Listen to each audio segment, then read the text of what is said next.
Okay, well, welcome everybody. Today, supposedly, I'm taking the day off, and you're presenting. The idea here is to give people a chance to dry run and improve their projects. And I realize it's somewhat early in the semester to have projects due, and so not everybody will have everything finished.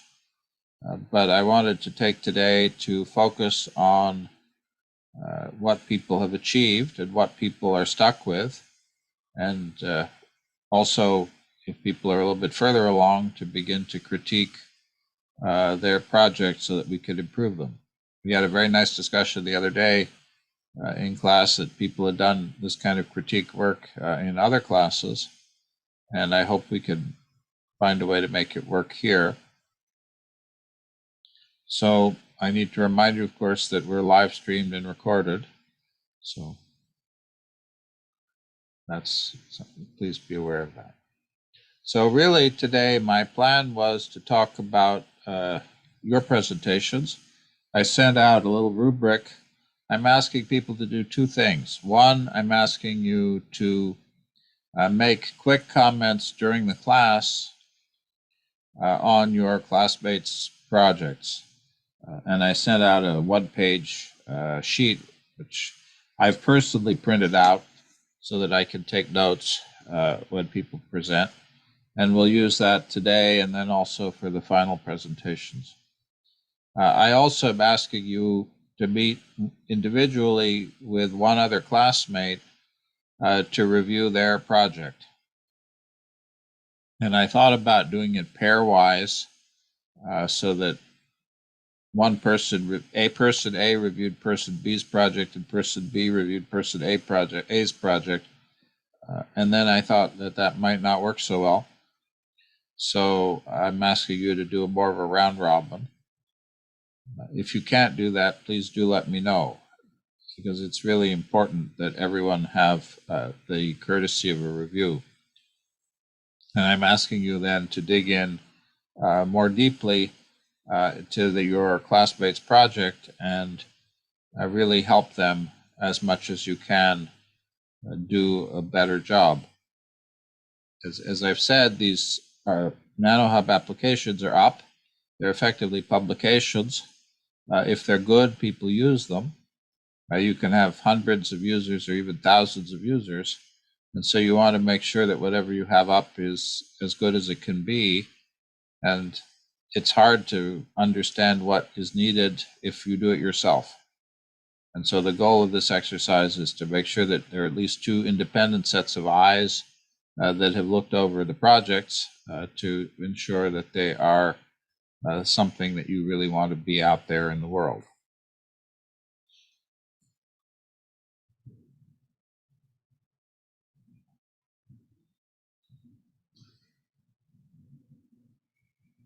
So there was a comment in the chat about submitting Python notebooks through Canvas.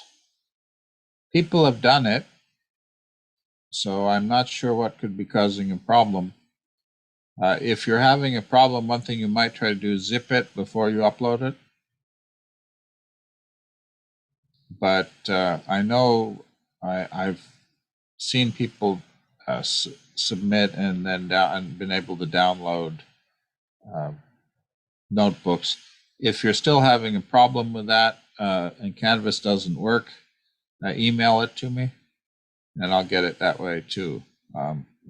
Okay. So Delaney says it's worked before. It's possible that there's been some kind of security update on Canvas that's blocking that. Has anybody else had trouble with uploading an IPython notebook to Canvas in the past week or so? No. Okay. So it may be a temporary problem. Giuliano says you've changed some settings. So we'll see. So let me know. But if you have any problems, you can always email it to me. All right. So my initial idea of assignments for the NanoHub reviews, and again, this is offline rather than today, was I was going to ask Colin to review Ali's project, Ali to do Ryan's, Delaney to do Benjamin's, Ryan to do Delaney's, Benjamin to do Drew's, and Drew's to do Colin's. And I guess now, did I understand Colin and Delaney, are you working together now? Yes. So in that case, let's see how that'll work. If Colin and Delaney are together, then Drew and, does it work? Drew and Ryan can both do a review of your project. Is that all right? And if there are any other problems, we can make adjustments. Again, my goal is to make sure that everyone gets somebody outside to take a look. All right. Did everybody get the little worksheet I sent around? It wasn't really much on it. I'm asking people to comment on essentially the scientific content, the model, and then the presentation. Today, probably the presentations, if there are presentations, won't be so polished. That's okay. But for the final presentations, we want to make sure those are good. And so I was asking people to think specifically for today and also next time. Some questions about the topics. First, what was the topic of the application? In your words, how do you interpret it? Was it something you thought was interesting, valuable? Was the biology presented clearly? Was the purpose of doing a model in the first place clear? And were the learning objectives of the project clear? And then if there are pluses, you can keep a list of the positives. If they're negatives, let's not say negatives. If they're things that could be better, what are they? When you talk about the model, particularly what are the model assumptions? Was the math something that was presented intelligibly? Did the model actually demonstrate what it's supposed to demonstrate conceptually? You could dig in a little more if you wanted to talk about inputs and outputs and these kinds of things. And then with the slides, are they appropriate, clear, graphics, level of detail, sufficiently complete, and then the oral presentation, all the usual things about whether it could be improved. Suggestions and comments. All right, so actually, I guess I missed a slide here. My next slide was going to be coming back to, student presentations. So I'd like to ask people as the question, is this what we should submit for homework 12A?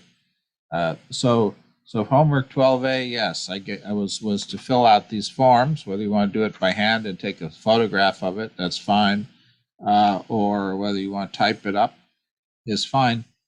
These don't have to be very elaborate. The idea was that you would write them up as people were presenting, not that you would go and write an elaborate thing afterwards.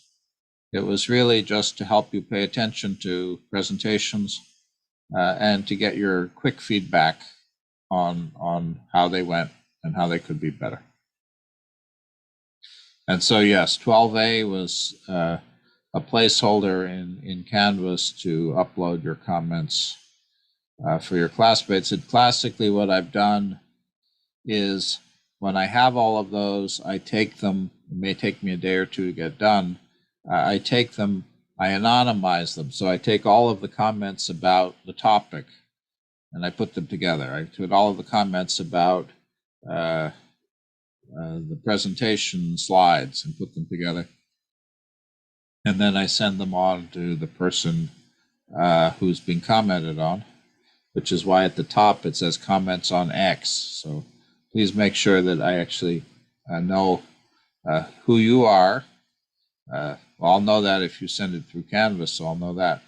But please make sure I know who you're commenting about so that I know how to cut and paste the comments so they work.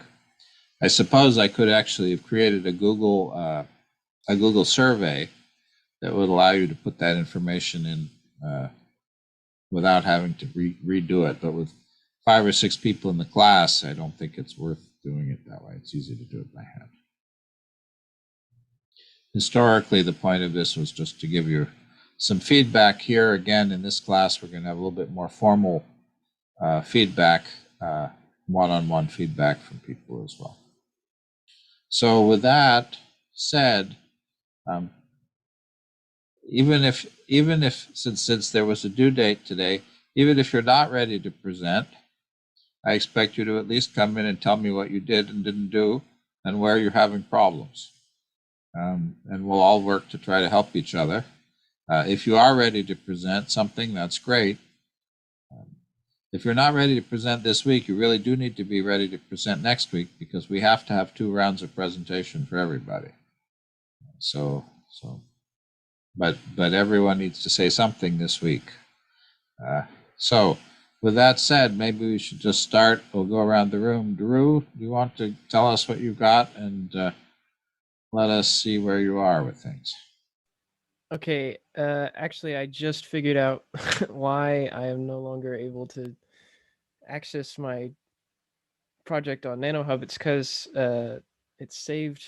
I've somehow saved, even though the extension on my notebook is .ipy notebook or whatever. It's saved as like a .json file. I don't know.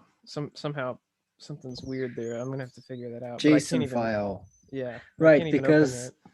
you should just be able to rename this extension and it should work. JSON is a file format to store Python dictionaries.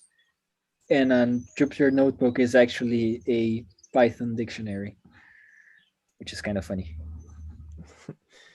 Okay. Well, I don't have my project ready, my notebook side, but I can at least do my presentation on the paper, I guess, for this week. And I'll go over it roughly next week. So let me share my screen.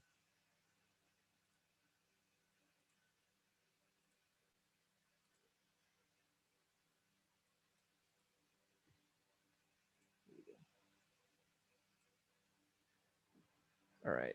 All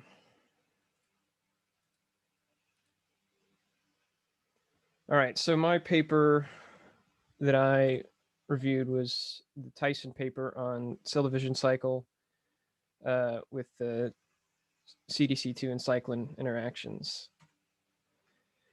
And so we've got this image here of this process, and it's got these 9 steps that are represented by equations that I'll go over later. But it starts with just cyclin being created from the cell, and it can also be destroyed. But the cyclin forms with CDC2 to create this heterodimer, which is a cell growth promoter, and the detailed process here is that it forms all these other chemicals, pre-MPF and MPF. But eventually it triggers nuclear division. It's responsible for the cell splitting, and then more is created later. But it's this cycle, and it's going to have 3 basic states to it. And then we'll see. I've got this kind of disorganized, but the equations are here. I've, in my model, represented them as the arrow equations, but in their differential equation form, we've got just 6 equations. And again, you can see C2. You can see how it's created and removed from these different rate constants. And these are controlled by, there's real data, but some of these can change. These are adjustable. And in the paper, I go over the effects of what happens when you change K4 and K6 in these rate constants. But yeah, there's 6 basic things that are changing here that we can view in the graph. And I've shown it before, the big table that has the 6 different values you can see change. But you'll see that if you change K4 and K6, it's going to affect the state that it's in these 3 states.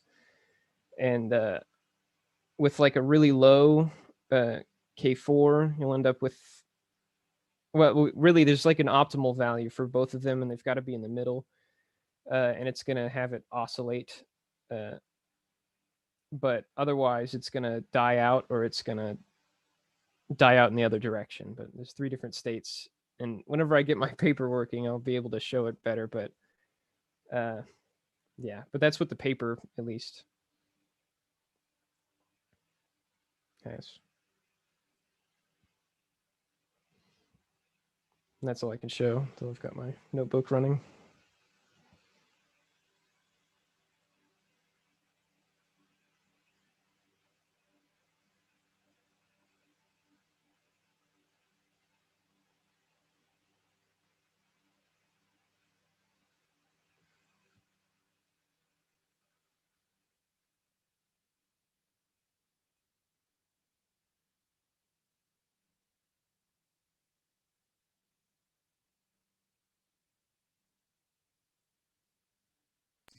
So you had it working, but now it's not working. Yeah, and I would just download it and present it, but I can't. I don't have my original file. I'm gonna have to get that for next week, but I have it saved somewhere, but I just don't have it right now. So that you don't have you can't run it locally then. Yeah, I tried running it and it's like busted. Yeah. Wait a second. So that's, huh. I know I've got a working one on my other system, but That's an unexpected error.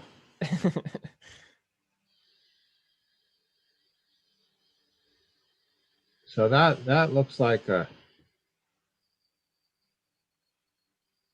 illegal character in the notebook. that could be. Did you somehow open and edit that notebook using something like Notepad or Word instead of Jupyter? I didn't edit it with anything. What I did is I uploaded my stuff to GitHub, and this is a new computer. I re-downloaded it from GitHub, and I think GitHub must have done something to it. That's a different. TJ, do you have any ideas on that? Stack Overflow comes to the rescue. Yes. What is it? Oh, yeah, right. It probably has a conflict message from GitHub. May have a bunch of greater than arrows had equals something. And somebody actually suggests using a Json Validator to save yourself a headache. Sent the link to a Stack Overflow discussion. So is that something you can hand edit to remove the inserted text? Yep, should be possible. So if you literally opened it in Notepad, you should be able to clean it up. Yep, seems like so.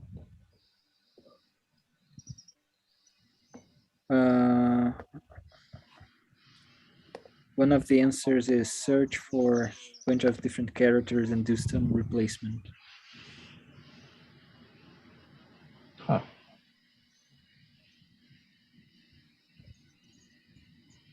Okay.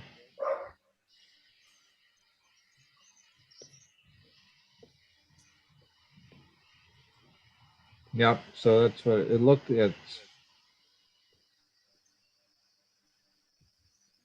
Yeah, so it's inserted a comment into the text that it doesn't recognize. Right, when you Right. do changes in two places to the same repository, and you don't push and pull before doing changes, and there are changes to the same file, GitHub is going to say that they conflict with each other and leave some comments for you to.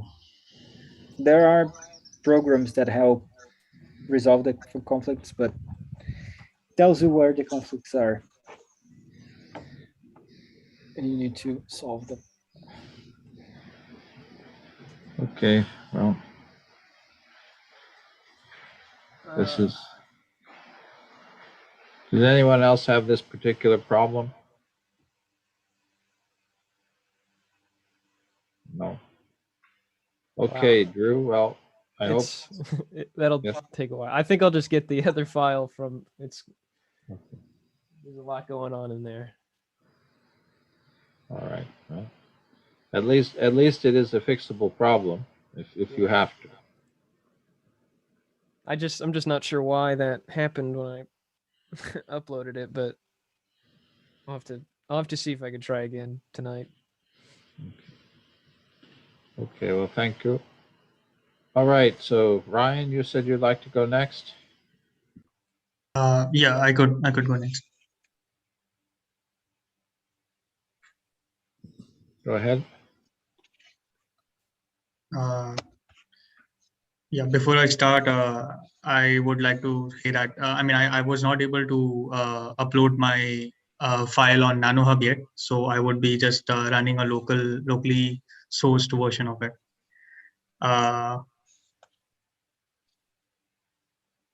Okay, I'm not able to control the slide from here.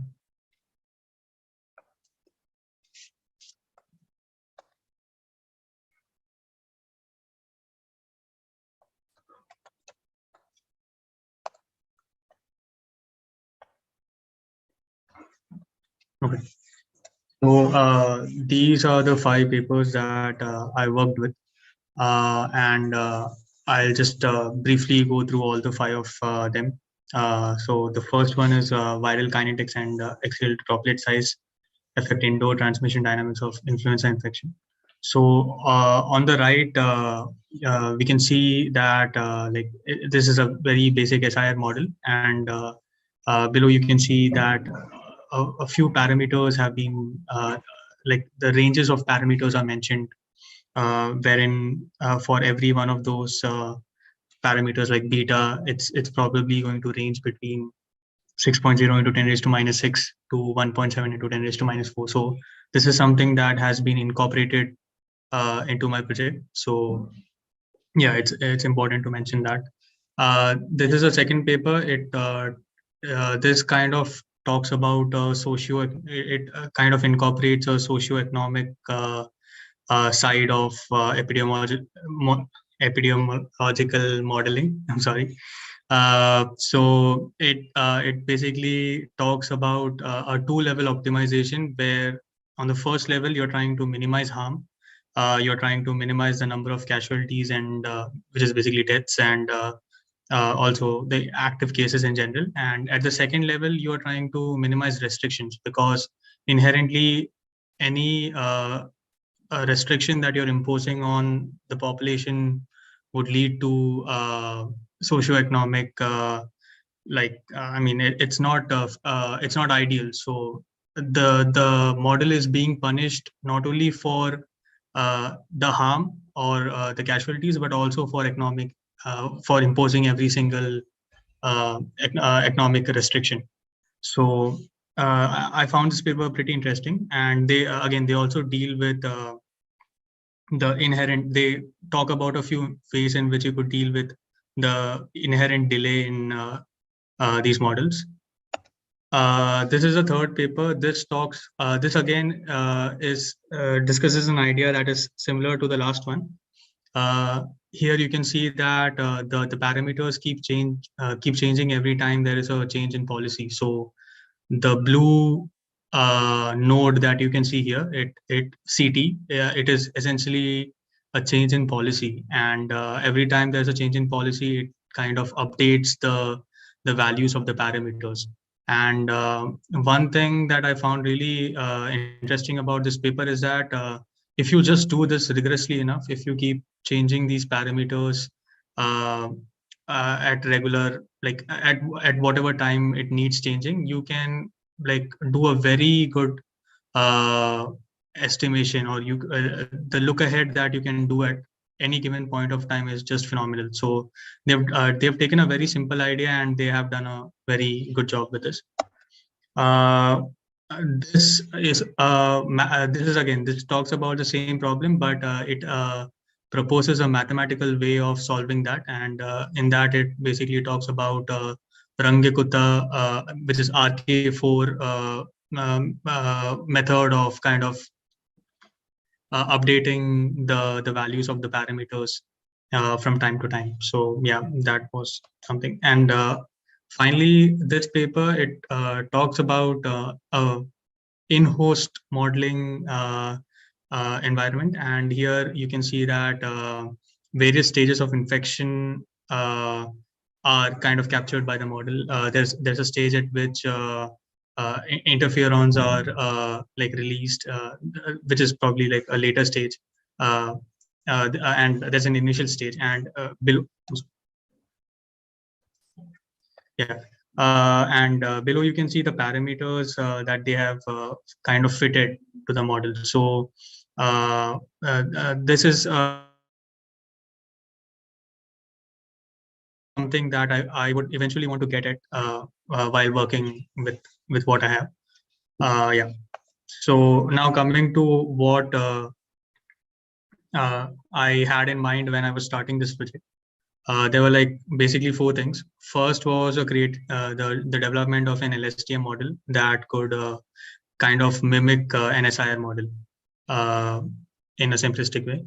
And then second is basically to create a surrogate model that forms some kind of internal representation of the static parameters. So like we saw parameters like beta and gamma and things like that. So the idea here would be that when I give the input to the LSTM model, it would not have these parameters. It would just have a sequence of the dynamic parameters, and it is somehow supposed to learn or create an internal representation of parameters like beta and gamma.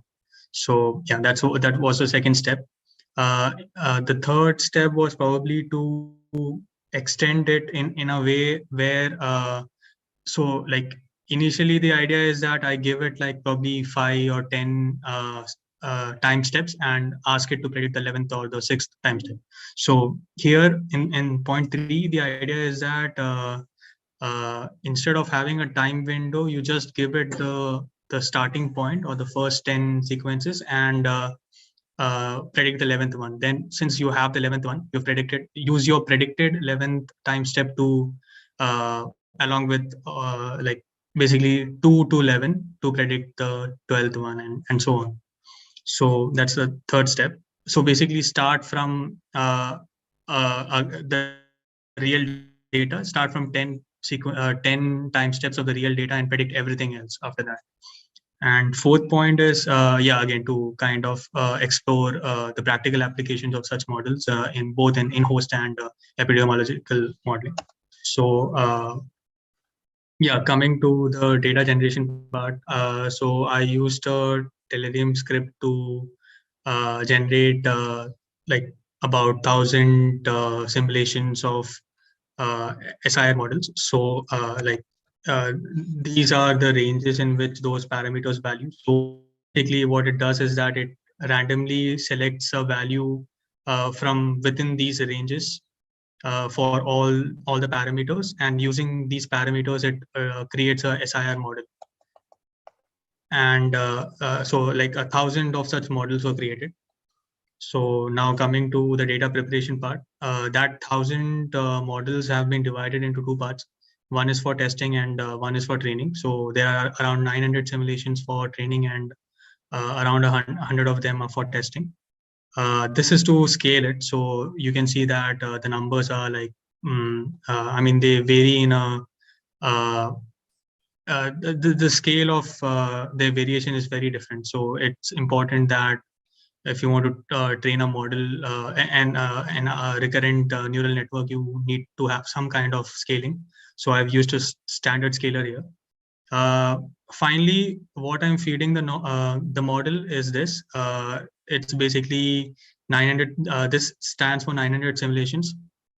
This is basically 85 time windows. So 1 to 14 would represent the first time window, and 85 to 100 would represent the last time window. And there are in all 85 time windows. 14 is basically for every time window there are 14 time steps, and 10 is the parameters. So like V, J, beta, K, P, B, C all stand for one parameter each.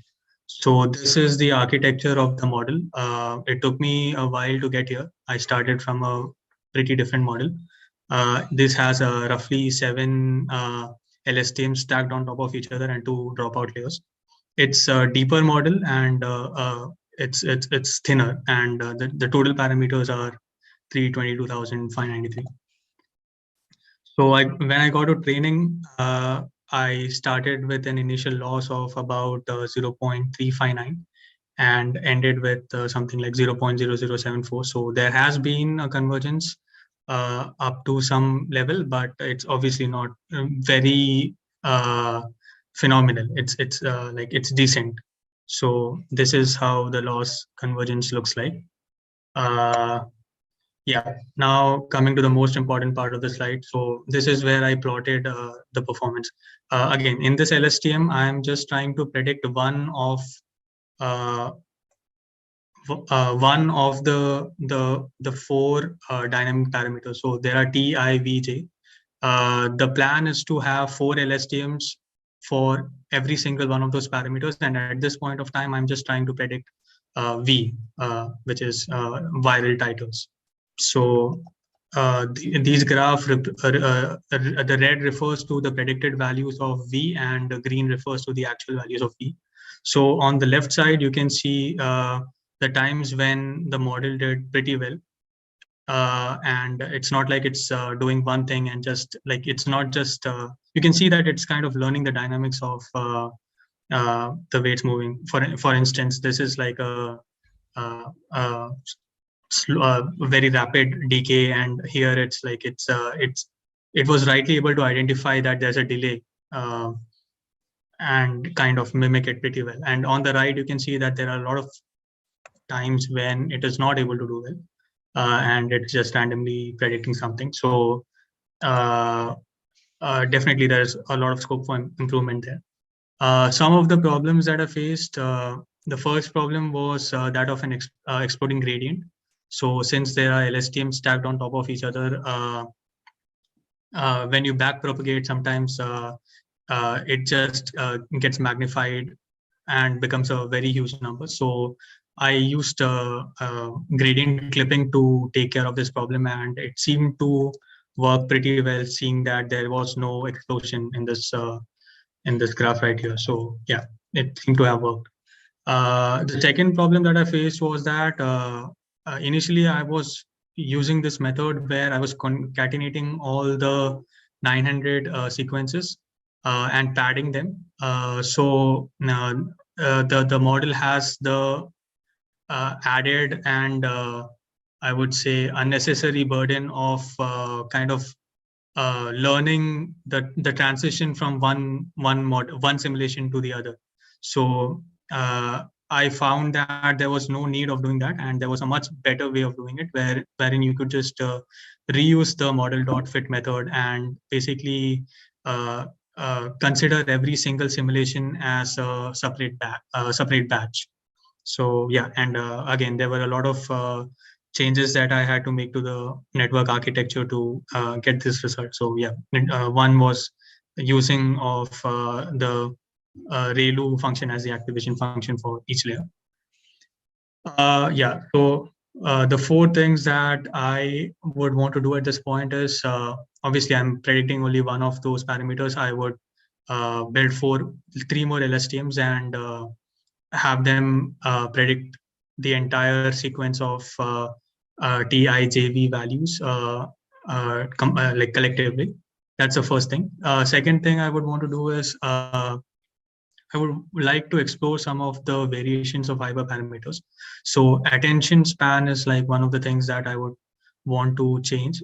So right now the attention span is 15. So basically the model takes into consideration 15 time steps and tries to predict the sixth one. I want to see what happens when I reduce that, probably make that 3 or probably even increase it, probably make it 30. So that is one thing I would definitely want to see. Third is basically inverse modeling. So here I give the model a sequence of those TIJV values and kind of ask it to predict something like beta. So I think this would have a very, like this has a scope for having a lot of practical applications. For example, like in the in-host model that we saw, so the variations of those parameters could give us a lot of information about what stage of infection we are in, or in terms of epidemiological modeling, we could have the changes in those parameters help us better understand and regulate policies. So yeah, this is something that I'm excited about. Yeah, and obviously fourth thing is to, as the model becomes more and more powerful, it should be able to take less and less data and still do a decent job at prediction. So you just start with this is actually not right. It's not one time step, because for an LSTM it needs a sequence. So one time step will not be adequate input. What I mean here is basically just that like I'm not giving it time windows anymore. I'm just giving it the starting point, and it is supposed to predict everything from there on. So yeah, that brings me to the end of my presentation. I could just go through the code too as well. So yeah, so this is my Jupyter notebook. Yeah, as you can see, I loaded the data. This is what it looks like after I split it. This is what the data looks like. I have split it into batches, and then like eventually it looks like this. So I'm going to be passing the model 900 batches. The batch length is 85, and the parameters are 14 and 10. So yeah, this is the model. This is it being trained. Then I scale it back, and finally, yeah. So just to go through all the 100 of those predictions, I'll just so yeah, this is kind of what it looks like. So you can see that even when the predictions are not spot on, in most of the cases, it is doing like a pretty decent job. So that makes me kind of optimistic about its ability to do even well in the future. So yeah, that does bring me to the end of my presentation. Thank you so much. Is the TensorFlow available on NanoHub? I know it has some of the AI packages. Good question. Let me see. Because I know they're teaching AI methods on NanoHub. So there has to be at least one of them available.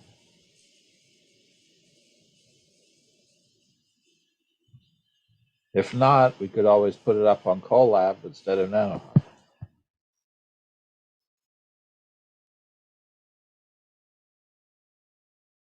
Yeah, that makes sense. I guess, Ryan, from the point of view of, and I don't want to critique people here so much, but from the point of view of your classmates, I don't know how many people in the class have done machine learning.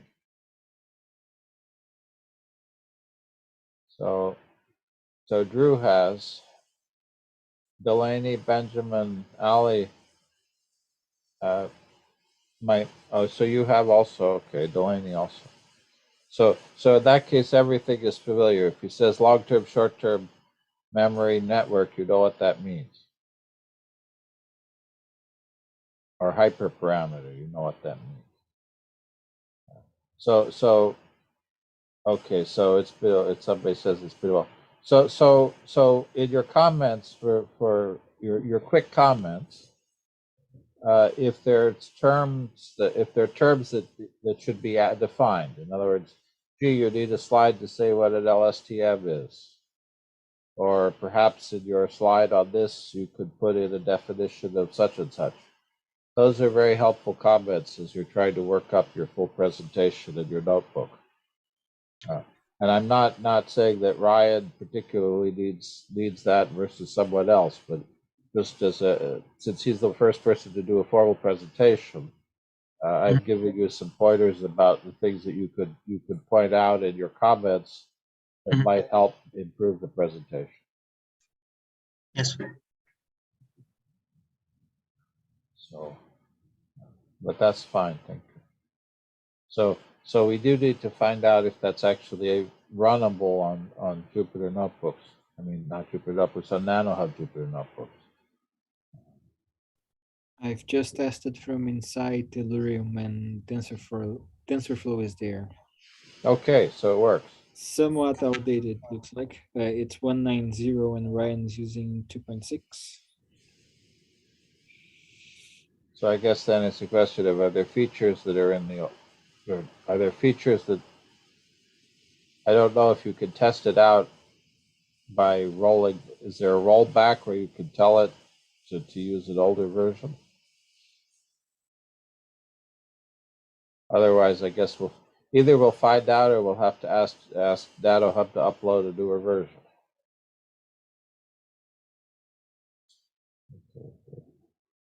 Anybody else have any other comments or questions?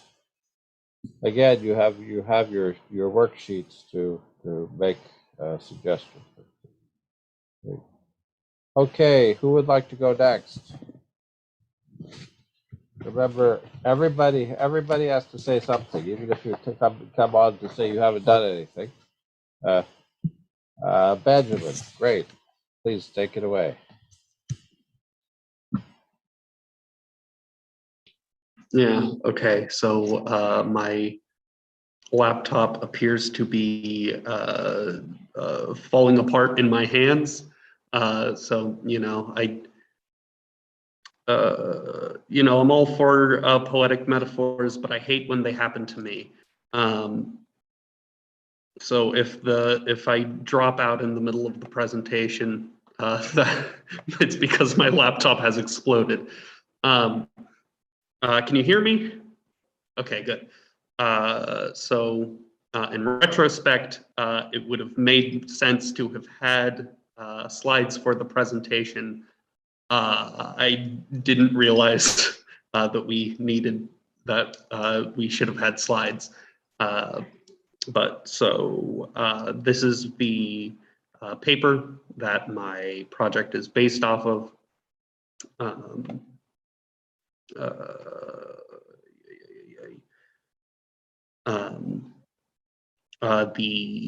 For the model, it takes a the key inputs are the parameters for a given virus, and outputs the way that they would grow in relation to each other within the lungs.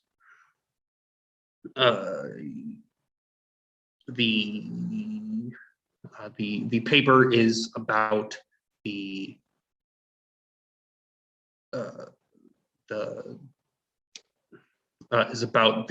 co-infections within the lungs, and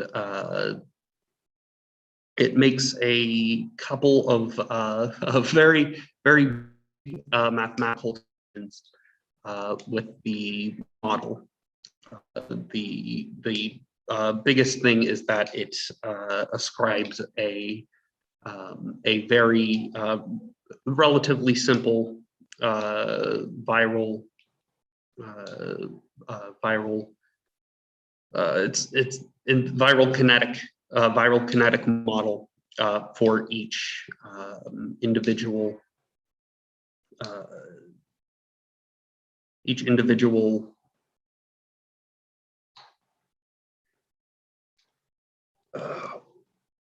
virus. I can't do words today.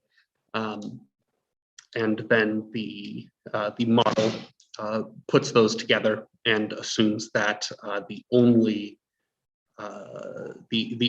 thing that they are interacting with each other on is just that they are competing for the same resource, which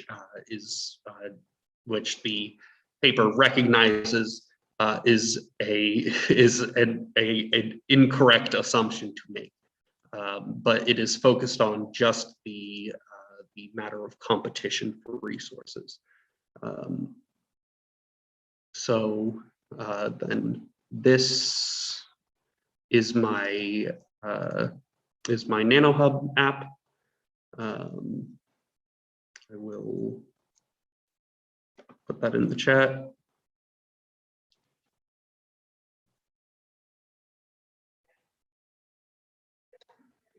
So the goal with this application is as a tool for teaching this this model and the effect of competition on co-infection. So the tool itself will now load, hopefully.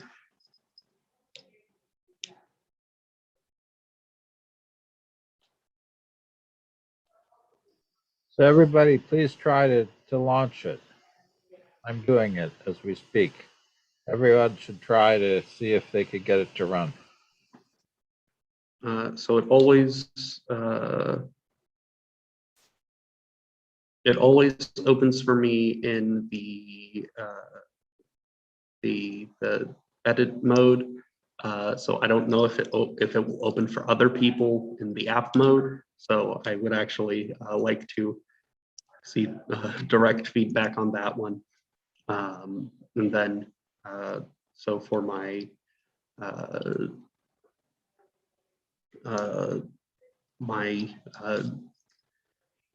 replication of the paper's model, the introduction is the same one that I put on the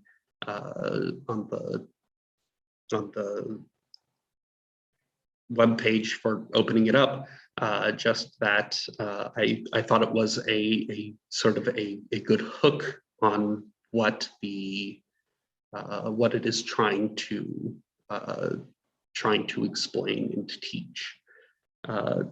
I don't like the use of the word module there. I don't know why I used it. I plan on fixing that. So then it goes into an explanation for a single infection, because in order to explain the double infection model, in fact, once I have explained the single infection model, the double infection model is very easy to explain.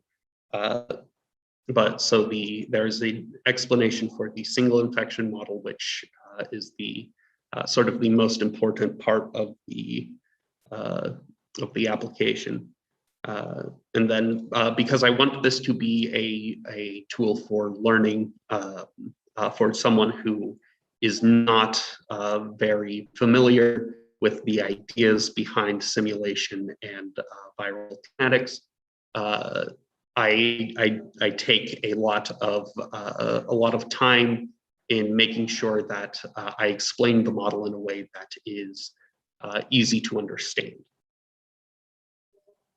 So this goes on for a bit, and then there is an example of a graph that you might get using that single infection model using RSV. And then I have an application that you can use to change up some of the parameters that were explained above in order to see how it affects you, or how it affects the growth of the virus. And I asked in this part of it to make a viral population that never grows. So for example, if you put the P on the log scale way down, the viral population will never grow. And then below that, so I have on at the end of each of these sections, I have a try it out, which asks you to play around with the interactive part of the model. And then a think about it, which asks you to think more about the biological concepts behind the model. So for this one, it's a very simple, largely going back to think about what each of the variables mean. So then we get to the double infection model, and I set up, you were shown RSV before, and now it is shown at the same time with influenza. And I need to label these, but RSV is V2 on this, and it is beaten out almost entirely by influenza. So that then I go to ask the question and answer the question of why this would happen. There's also a note here on, I thought this would be a good place to underline the fact that the sort of main large weakness of the model being that it is only focused on competition. So then I go on to explain the model. And like I said, once you understand the single model, the secondary model, or the double model is a fairly simple explanation, as it is just a copying of the model with the only population not being copied being the target cell population. Then there is a try it out section for the different viruses that were present in the paper. And I ask someone to find a virus that is dominated by one virus, but then dominates another. So for example, rhinovirus is going to be dominated by influenza, but dominates parainfluenza. And then also, as a secondary thing, find which two viruses compete most equally. And then the think about it sort of raises the question of how helpful it would really be to have an infection suppressed through this method. To bring it back out and remember that what is simulated here is a human lung. Then there is the addition of the time variable, which was the late stage addition to the co-infection that I'm recreating, which has a wild, staggering change on how the viruses develop. So here again, RSV is V2, and we have set back influenza by just a bit, and suddenly RSV is out-competing by just a little the influenza. So then there is an explanation of that model, which is a relatively simple. Again, you just have a variable that I have, a parameter that I have named x, that says at the time when you get to x, the whatever is your selected virus to be staggered. Until it's at there, the virus will be at 0, and then at that point, it will hit the starting amount for the virus, which happens to sort of mirror well the way that that would happen in real life, which is that you get you get an infection, and then at some point, more different virus enters your body, right? And then there is a try it out asking about the asking you to take, like with RSV and influenza. I have that backwards. Influenza, RSV, take something like that. That would normally be dominated, and see what you need to do in order to change the dynamic. And then it ends on asking about, as a whole, asking about why the variable X might be particularly hard to gather data on. And then sort of raising the question of the purpose of modeling in general, which I thought was a good place to end it on. As for the code, everything generally follows the same model with various small tweaks, which you can see here. Even the there's sort of a thin almost lie where I talk about the single models, and when I simulate it, I'm actually using the double model, but I am setting the second virus to be nothing, which is the exact same thing as the single model. Yeah, I think that's everything to be covered in presentations. Yeah. Oh, plans for improvement. I definitely, I still need to work on making these graphs a bit prettier. The original paper focuses entirely on viral load with the simulation. So in this, I have also focused entirely on viral load. I plan on playing around with that a bit to see if that's a bad idea, if it might help to especially when explaining the first model to show how the other parameters change over time.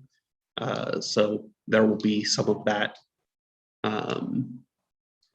Yeah, and then I mean, I still have a little bit of an ambition to try to add COVID-19 to the lists of viruses, though that would be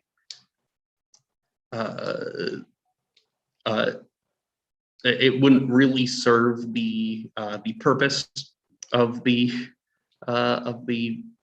app at all. It may, I suppose, help in some amount of search engine optimization, perhaps, but for the most part, my only reason for doing that would be just to have done it. So yeah, I think that's it. Well, that's great. I'm glad it worked for me. Did it work for other people? Yep. You got it working. Anybody else try it? Delaney, Allie? You got it working. Yeah, I think that's impressive. I like your idea of try it out and lessons learned questions. That's a good, an effective way of organizing it. It occurred to me, in principle, when you're doing the delays, you could get a delay of either time by reversing the order of your viruses, which one's number one and number two. But for a user, it might be easier if you had a slider where you could go negative delay, positive delay, and so they could see it. You get flu first, or get RSV first. But I thought that was effective. The other one that I thought might be interesting, and I don't know whether it would be good to do it. Well, there are two things. One of them smaller and one's bigger. One of the things that might be interesting, and I don't know whether it's better to do it as somebody has an adjustable delay, or whether you actually do a time series. I mean, do a just a parameter scan. Would be to plot the total amount of virus produced, the area, so-called area under the curve, and that's easy to do because you could say d total dt equals, and then the current amount of virus, and that'll add it all up for you. And so one question is, if you have what's the total? You could see to some extent as you change the delay, you see one of them come up and one of them come down. But what you can't see is the amounts at the same time. And so if you had something that measured the total amount of virus produced in the infection, and then you plotted that versus the time delay, that could be interesting. And maybe you select your pair of viruses, and then it plots versus the time delay what the total amount of virus produced for each one is. So you could see which one interferes the most with which other one, what times are most important for the delay, those kind of things. That occurred to me as possibility. And then, if one wanted to be more ambitious in the future, you could add other kinds of interactions besides competition. So one virus could promote the production of the other one, or one virus could inhibit the production of the other one. There are a lot of permutations of that, but you could possibly do that. Giuliano says, maybe mark the time at which the second infection starts when you have a lag, so that it's clear when things are getting going. But I think that's great in the sense that this is why you want to have we wanted to do these kinds of preliminary presentations, because you're at the point now where I think going over it with a classmate or with us, and sort of walking through it and saying, how can I improve it? Since you've got the basic thing working, now it's a question of pointing it up. And you've got a couple of weeks now to improve it substantially, which I think is and I think it'll be a great app. And it's always frustrating to me if people don't have their apps up until the very last day of class, and you say, gee, that's really good, but and here you have plenty of time now to improve it. So please, people, do make your comments, and do meet to go over things together.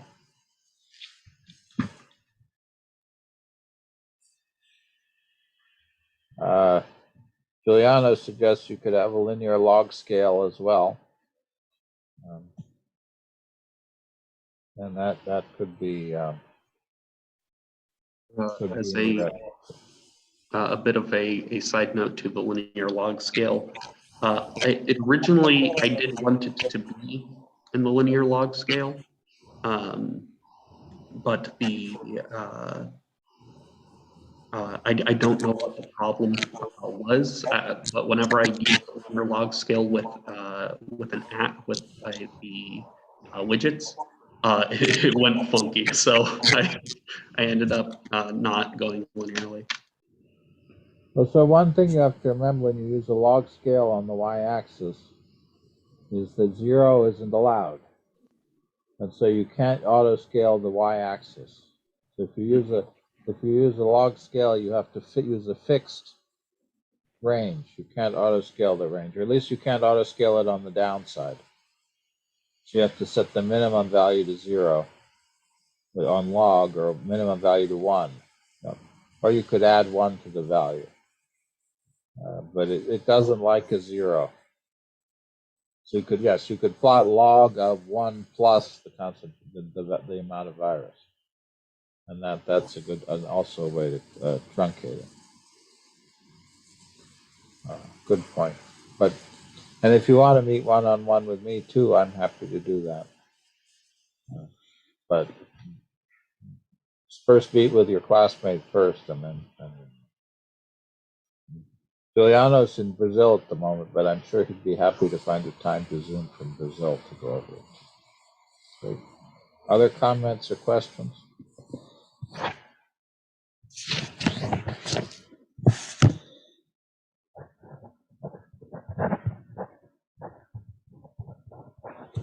Okay, so who would like to go next?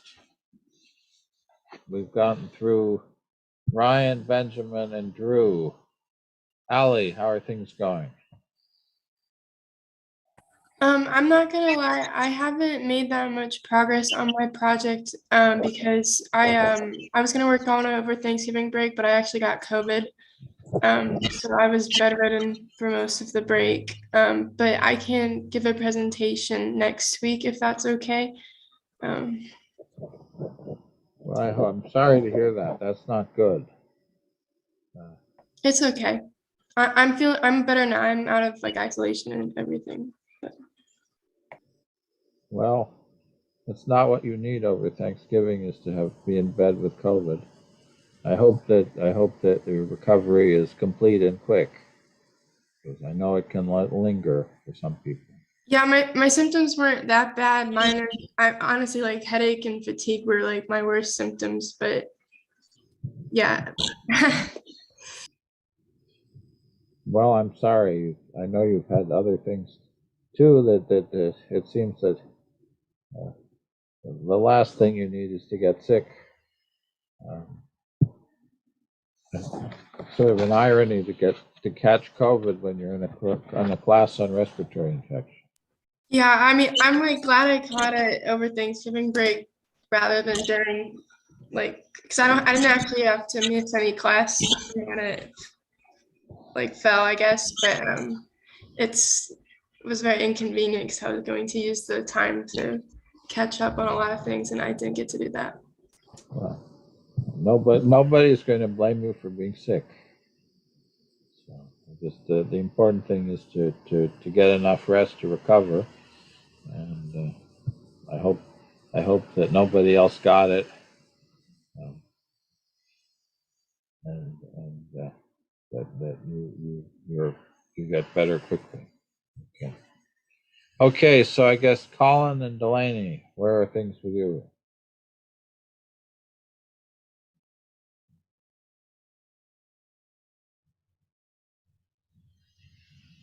Sorry, you're cutting out a bit. So I guess Colin and Delaney, you said you're working together, and everyone else has spoken. So it's in your court to report. Yeah, we have been working together, and we don't have any presentation or formal code yet this week, but we have code prepared, and I can show you the Jupyter notebook because we have. Why don't you show us what you've got, and then we can go over it more next week. Yeah, I can share my screen. Doesn't do any. Might as well take advantage of the. Yeah, I apologize. I had some bad luck, like Allie. I had the flu over the break, so that was not fun. Well, I hope nobody's had flu and COVID. Oh my gosh, that would have been terrible. Well, Well, the theoretical understanding at the moment is that if you're going to get flu and COVID, get COVID first and then get the flu. Why is that? Well, supposedly flu is very effective at knocking out the interferon response, the type 1 interferon response.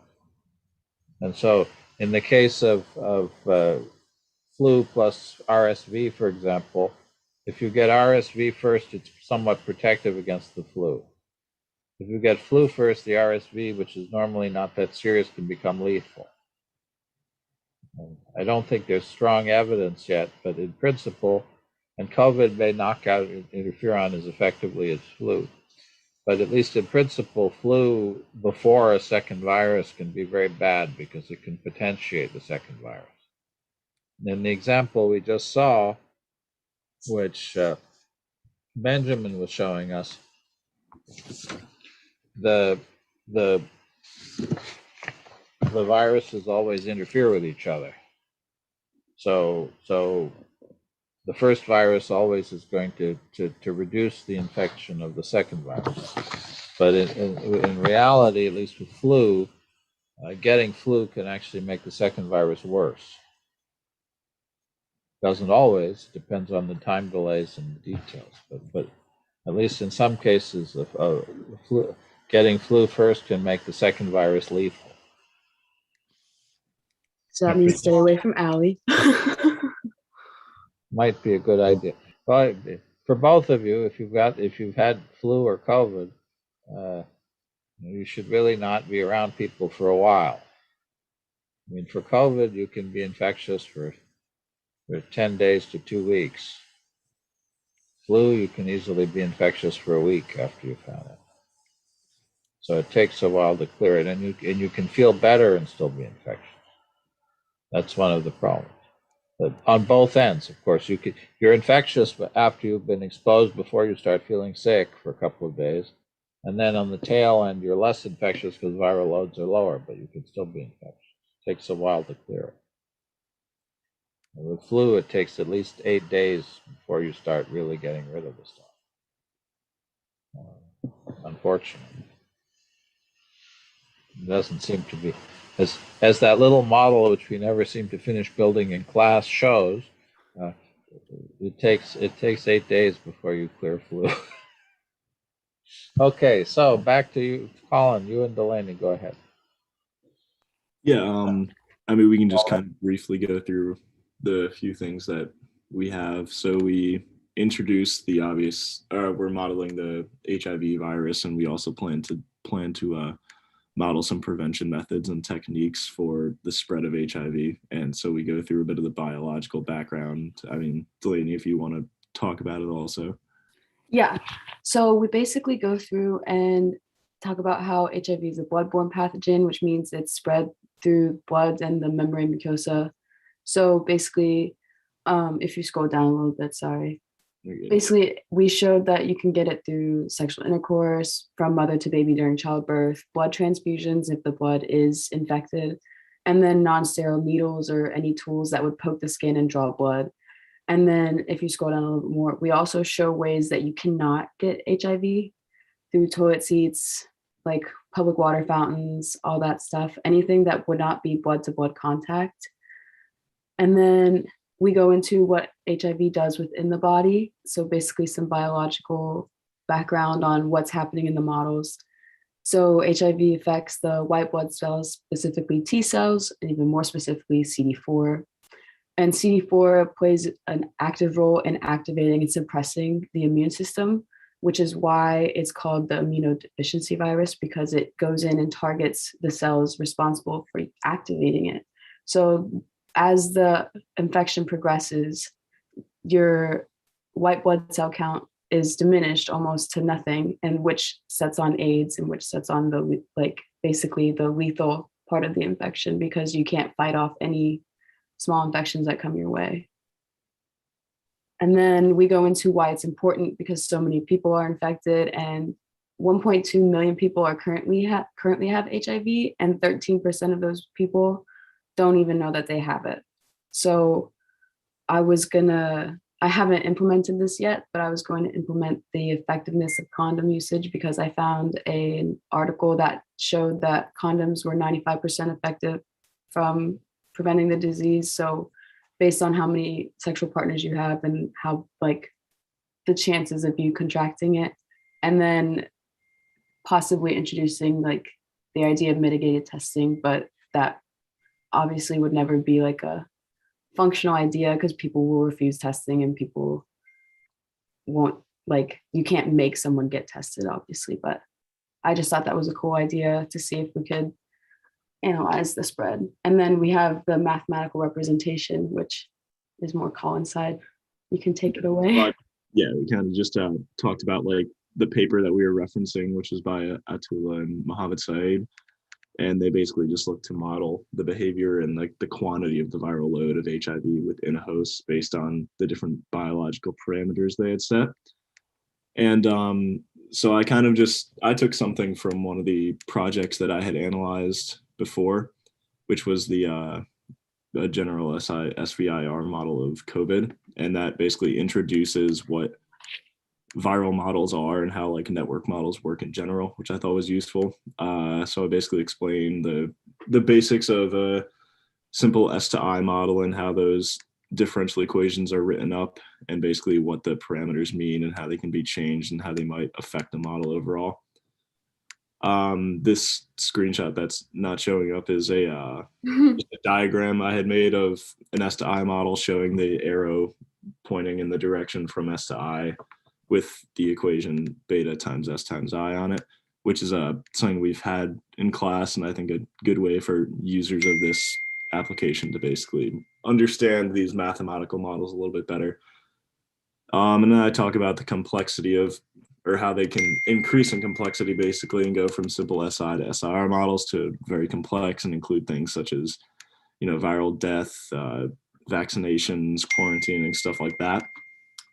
I talk a little bit about their basic reproduction number, R0, which is not referenced in too much in the actual paper, and we might change this, but I basically just wanted to emphasize what R0 was and how it affected viral models in general and why it was important for those models. I then go into a little bit about the actual model that our paper referenced and included the parameters and the descriptions of each of those parameters. This was the main model that they had used. And I also included the differential equations. I then just made a kind of very brief diagram of what these equations might look like. And I was basically to simplify how the user would understand how these work. And then we go into a little bit of the actual physical code. That's most of the descriptions we have. But then Delaney, if you wanted to talk about like some of the original models and some of these parameter sweeps. Oh, sorry, I thought I was unmuted, but I was muted for a second. So basically the model goes through and shows the healthy cells, the uninfected, the infected, and it shows the variations over time. And I found another model that will go through and show the actual CD4 counts, like if it's above 350, in between 200 and 350, lower than 200, and then lower than 100, which is when the AIDS syndrome sets in. And it'll go through till 10 years, and then it shows the spike of the AIDS syndrome. So I was actually going to implement that, but I just haven't had the time to put it in yet. This is the first model that I had found with just the infected and uninfected. And then I did some simple parameter sweeps to show what would happen if you increase or decrease, for instance, the healthy cells created by the thymus, and then the death rate of the cells, and then the infectivity, or how well it spreads. Yes. Yep. And then the sliders at the end, Colin added in some sliders to show the parameter changes. Yeah, we were planning on making more formal exercises over the the course of this week, and we'll have them ready for next week's presentation. But just for now, we wanted to create some actual sliders for things like alpha, like the spread and the quantity of T cell reproduction and stuff like that, which I can sort of show here. So they're at least affecting the model currently, and we're able to play with them a little bit, and hopefully I'll make some actual exercises and questions for the users to do in the final version of the application. And then we have a similar idea with these sliders, but they simply show the what's left of the final number of infected cells and the actual value of gamma, or the reproducibility of the healthy T cells. And this is basically all we have for now. Like I said, the questions and exercises we'll have the users do will be added in eventually, and the citations that we have currently used so far. And that's about it. So the end goal of like the application would be to see what parameters would affect the spread of the virus internally, like through the CD4 cells. So we would introduce the ART, antiretroviral therapy, and then the use of condoms throughout the population, safe sex practices to see the probability of contracting the virus, and then show the cell levels as well as the probability for a population of, say, 1,000.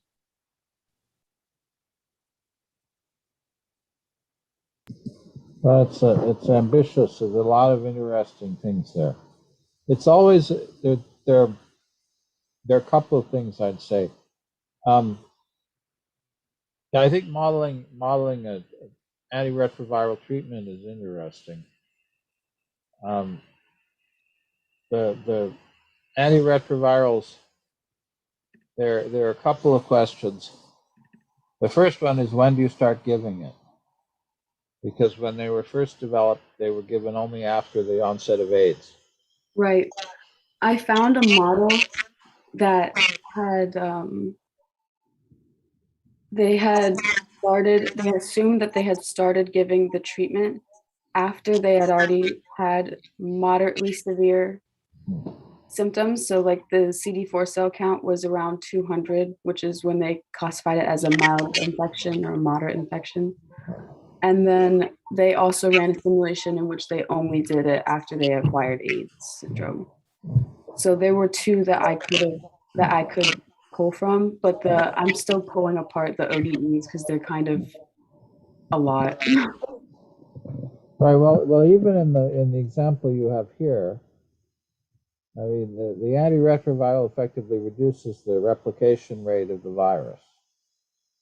And so in that model, which you showed, that in-house model with the oscillations, you could effectively say when you treat with the antiretroviral, you reduce the replication rate of the virus. And then you could study what happens to the long-term prognosis of the patient when you treat and you change the start time of the treatment. And then there are two other things that are at issue. One of them is that those antiretrovirals are reasonably toxic. And so you might adjust the dose so that a high dose, you suppress the virus very effectively, but it's pretty poisonous. Lower doses, you don't suppress as effectively, but you don't kill the person with the drug. And early on, these days they've got better cocktails, so they don't have so much of a problem. But early on, with some of the early antiretrovirals were really toxic. And what they'd do is when as soon as the viral load started going up, they'd put you on the antiretroviral until the load went down. Then they'd take you off, and they'd watch the viral load. And so they do sort of what's called a metronomic therapy, where you give the treatment for a while, you get the patient off the treatment to recover, you put them back on again. And you could do that either by just doing it at a periodic interval, every 2 weeks on, 2 weeks off, or you could do it something where every time the viral load starts going up, you start treating. But in any case, you can never treat so that there's no viral replication, because to do that would require a dosage that's toxic. so you can adjust the dosage and the time of initiation. And then the third thing that happens, and this is still happening, unfortunately, was there have been some news items about it just in the past few weeks again, is that any virus, when you treat with an antiviral for a long period of time, just like antibiotics in bacteria, you select for resistance. And so if you give an antiretroviral for AIDS, typically, and again, the newer ones, these combination therapies are better that way. But the early antiretrovirals like AZT, people developed resistance very easily. So the virus then would not stop being turned off by the antiretroviral. And you can model that by saying that as you give the antiretroviral has the effect of reducing the rate of viral replication. As time goes on, that rate of viral replication gradually goes back up towards its original value. And so the treatment loses its efficacy. Now, exactly how that loss of efficacy works isn't so clear. But one thing that is pretty known is that the more viral replication there is, the more likely you are to develop resistance. And so you could say, based on the total amount of virus produced while you're under treatment, the treatment itself becomes a little bit less effective. And what you should see then is that over time, if you treat very hard early, you have very little virus ever. So the virus doesn't have time in a human lifetime to develop resistance. If you treat less effectively, the virus is more likely to develop resistance. And so you have a race condition between the virus and the treatment. I remember one year, and in the end, I don't think this wound up being medically relevant, but sometimes especially with bacteria that develop antibiotic resistance, a different situation. The resistant bacteria are a little bit less effective in the absence of treatment than the wild type. And so I remember one year somebody did simulations where you had the evolution of antibiotic resistance. So you had two strains, a resistant strain and a non-resistant strain. In the presence of the antibiotic, the resistant strain wins because the antibiotic kills the non-resistant strain. In the presence of the no antibiotic, the non-resistant strain would gradually win because it would reproduce faster. And again, you could design these metronomic therapies where you treat and then go off treatment, treat and then go off treatment, that would reduce the incidence of resistance.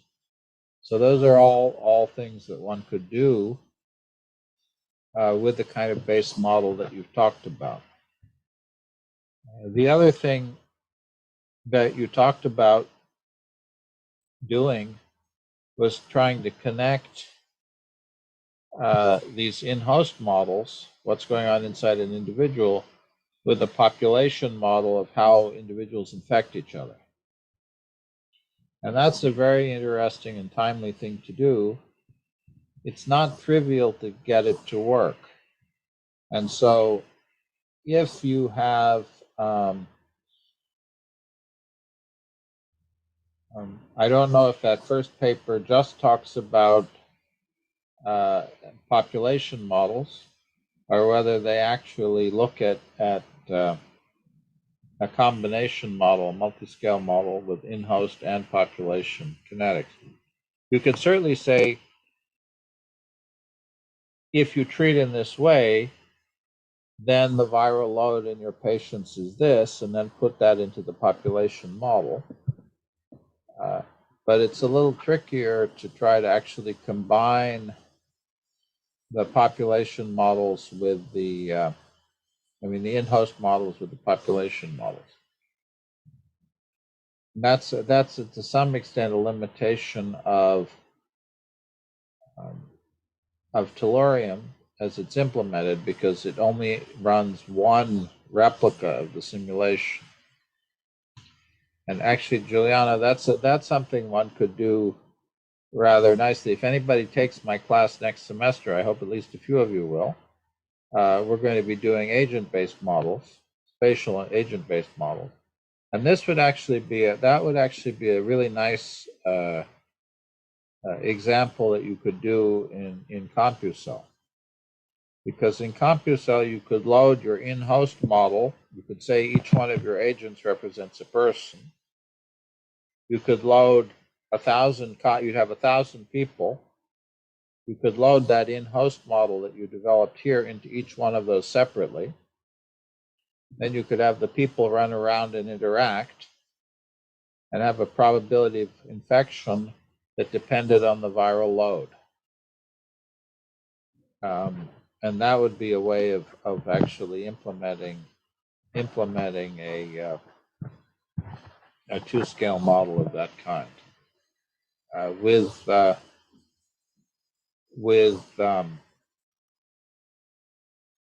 things that we have here in this class, if you wanted to do that, you would have to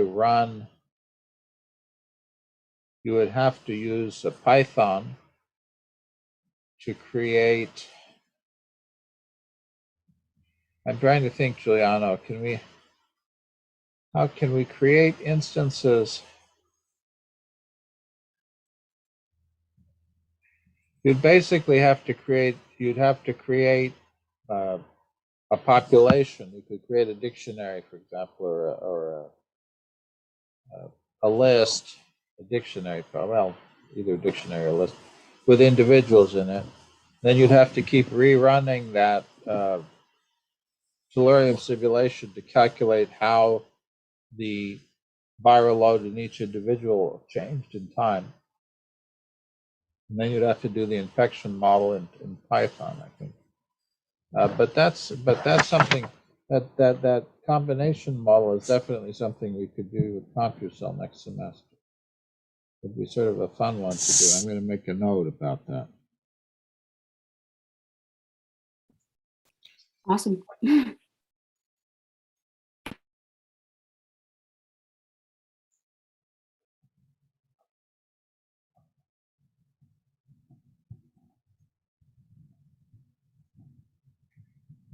But that's an interesting set of questions that you've raised, and as people point out, if you look at the number of people who died from COVID, it's still less than 1/10 of the number of people who died from AIDS. So someone was telling me, I don't know if it's true, that one of the possibilities about why this Omicron variant developed in South Africa was because the incidence of untreated AIDS is so high.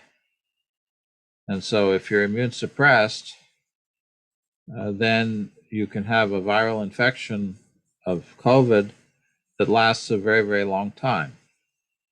And so the longer that you are infected, the more time the virus has to mutate in your body. And so somebody who's immunosuppressed is a great candidate for generating new viral forms, new viral strains. So unfortunately, that's certainly a possibility, because the rates of HIV infection in Southern Africa are very high. I'd have to look up the numbers. Botswana, I think, has the worst, but South Africa also has very high rates of HIV infection. And while the fraction of population that's under treatment has certainly gone up, they have large numbers of people who are untreated and potentially immune suppressed. So there are a whole host of really interesting questions you could ask. Okay. Thank you. All right. So fascinating. Giuliano, any comments or suggestions for people at the moment? Yeah, at the start of your presentation, Delaney, you talked about tests and things that you think people wouldn't find interesting or wouldn't want to take the test. I disagree. I think that's interesting, and I think people would take the test. And I think you kind of can make people take the test if you just say, "I will only sleep with you after you take this test." You're right. I was just thinking about how some people are refusing to wear masks and stuff. Like, I understand some people have physical restrictions and personal beliefs and stuff, but if it's so hard to wear a mask, I feel like it'd be very Yeah. hard to get someone to take a STD test. Yeah, but the STD test has the plus of why the test is taken. Mm-hmm. Well, I'll point out that different countries have different issues. I mean, everybody's tired of COVID. Everybody's tired of COVID restrictions. Right. But in England, which in many ways has not handled COVID very well, anybody can get free instant home tests. You send in, and the government sends you 7 at a time. Wow. And those report in 10, 15 minutes. And so 15 minutes? Yeah. Wow. Because they're antibody tests. Hmm. And so people will in fact do exactly that. People are going to get together for dinner. Everybody tests before they go out to meet. Mm-hmm. Because it's free and fast. Here, the same tests you can get if you're lucky in CVS. Mm-hmm. I know somebody just told me that they were told that they weren't available, but actually they went to CVS North College and they had 11 of them. And they were going to want to visit an elderly relative for Thanksgiving. And they were not going to go if they couldn't get the test. They got the test, took the test here in Bloomington, drove to wherever it was they were going, took the test again the next day because you're supposed to retest twice because it takes time to know. And after 2 negative tests, they went to visit their 95-year-old relative. Right. And so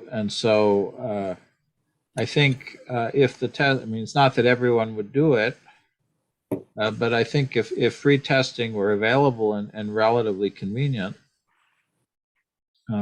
it's possible. I know in some sexual communities, rapid HIV tests are done all the time. Not everybody does it. Some people are unsafe in all sorts of ways. And actually, Clayton Davis, who graduated from IU a few years ago, did a lot of research on effective ways of communicating for sexually transmitted disease prophylaxis. But it's reasonably standard in these kinds of situations to make testing available. Right.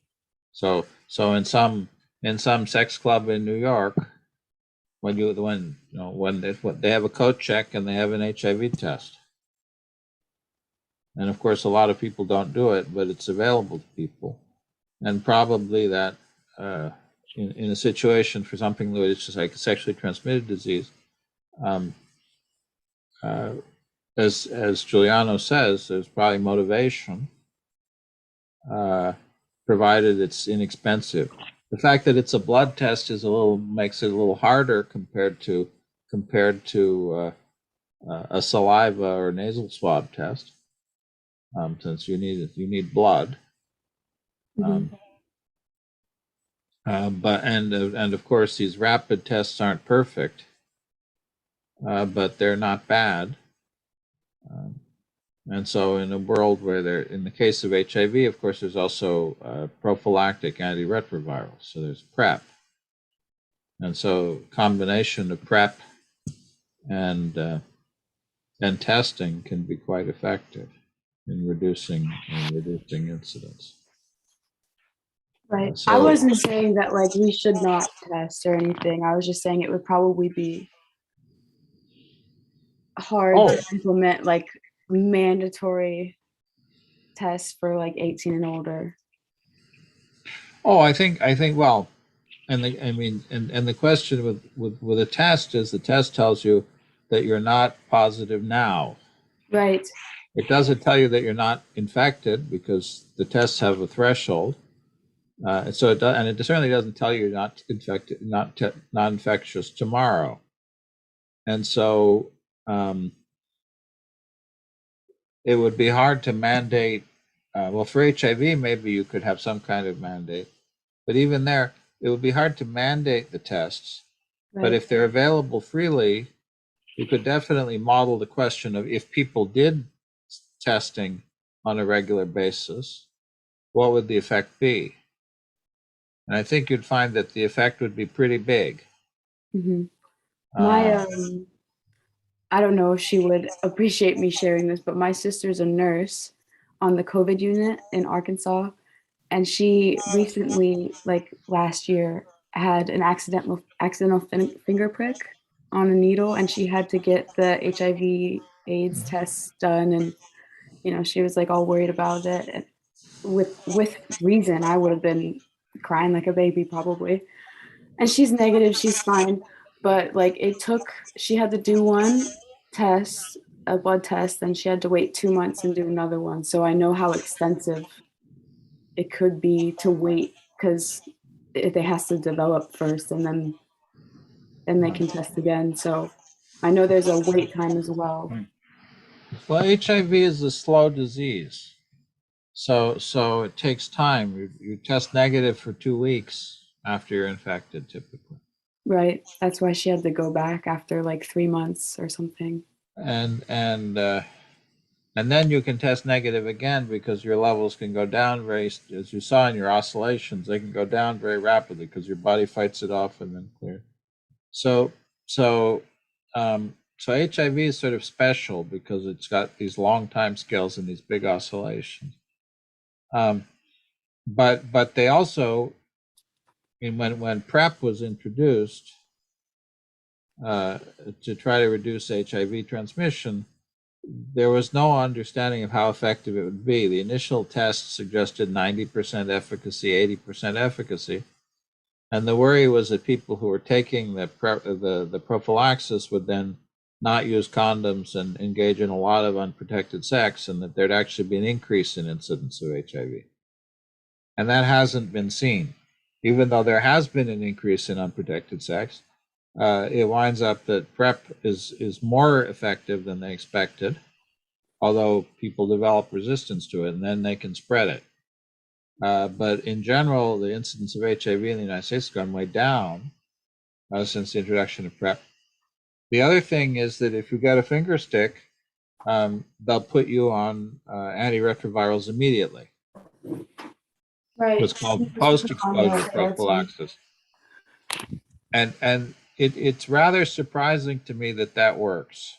Given the biology of HIV, it's actually rather surprising that works. But it does. And so even if you were exposed, your probability of actually getting it is much lower, provided you go on the antiretrovirals right away. They need to give you a higher dose because, and this is something we may or may not get to next week if I have time to do the pharmacokinetics, which is that it takes time for a drug. When you take a pill, it takes time for that molecule to get from your mouth into your cells. And that time, as Giuliano can tell you, that's on injection. In the case of remdesivir for COVID, it takes about 2 days for the level in your cells to get to its operating level, the therapeutic level. And so there's a delay.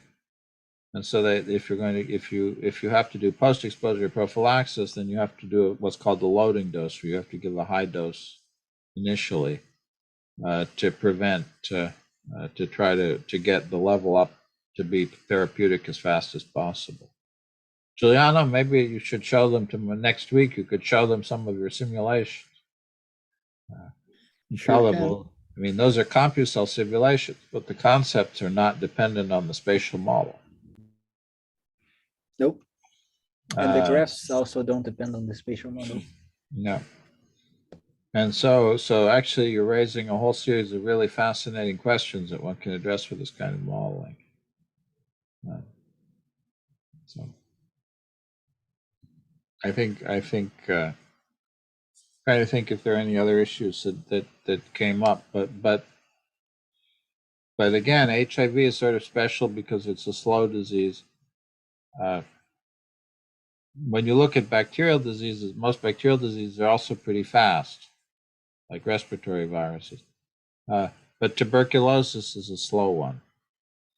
And so in a sense, tuberculosis and HIV have some things in common in terms of once you're infected, you don't clear it. Your body develops, they develop resistance during treatment.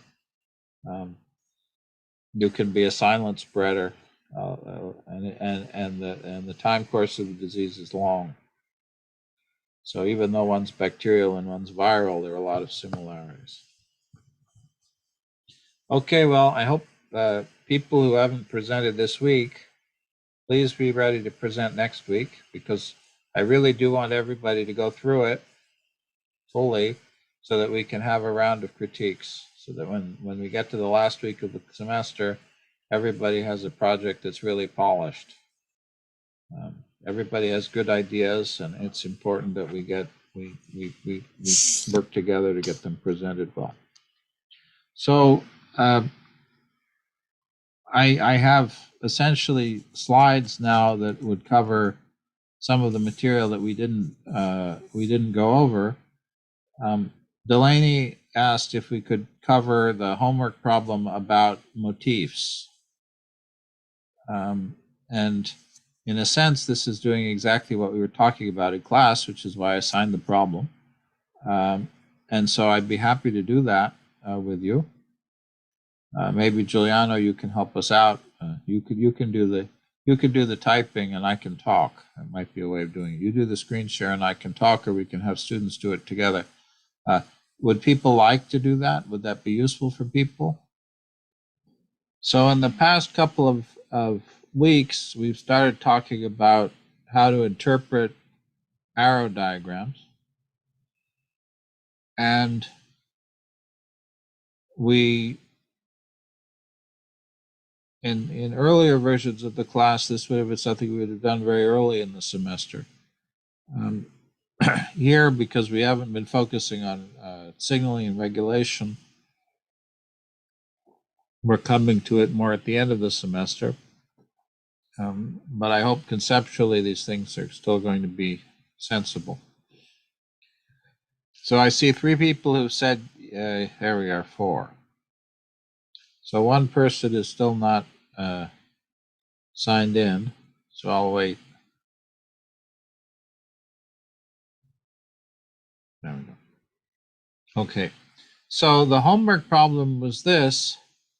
In the very first chapter of Herbert's textbook, which we haven't really used very much in this class because of the way we've been the topic, there is a picture of what he calls motifs. And these are diagrams that represent common kinds of interactions that occur in biochemical networks. These could either be signaling networks or metabolic networks or regulatory networks. The same kind of things can happen also in populations, although we don't always represent them that way. And Herbert shows 5 motifs, A, B, C, D, and E. And then he actually gives names for these motifs. Negative autoregulation, positive autoregulation, what he calls a relaxation oscillator, double positive feedback and double negative feedback. And then he gives a list of possible functions for them. And the goal of this exercise was not really to explore all of those functions in detail, although one can do that, but rather to build familiarity with this process of looking at a diagram, interpreting that diagram, and then understanding what is a meaningful thing to ask about it. And so I can't have the homework problem as written up on the screen at the same time as all of these other things. I don't have enough windows set up. But I do want to come back to this idea of interpretation. And I'll say that the very first time I gave this homework assignment, which was quite a few years ago, I expected students not only to look at this diagram, but to come up with a mathematical model for the diagram and then implement that and justify it. And then I realized that that was maybe a bit too ambitious for a first project. And so I actually, in the homework assignment, give you the functional forms that I would like you to use. So I actually give you the answer in the homework assignment. But for the moment, I'd like to come back to this as a basic problem and ask the question, how do we interpret this kind of diagram? And one of the things that we did in the class 2 weeks ago and last week, and I can go over again, is just to look at a diagram like this and ask, what is it trying to tell us?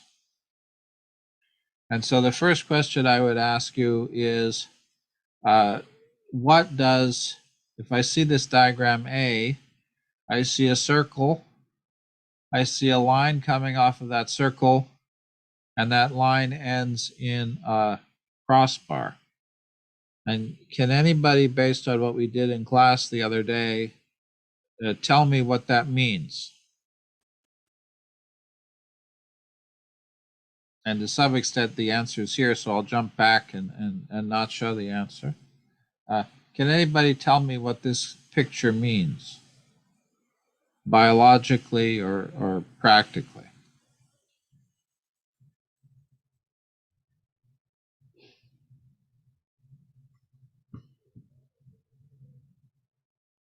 Anybody want to take a guess at what that means?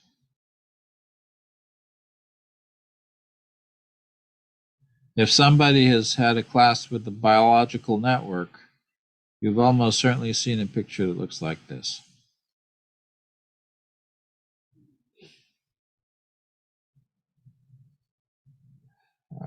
How about the arrow? So what do you think this circle might mean? What could this circle represent? Is it like a node? It's a node.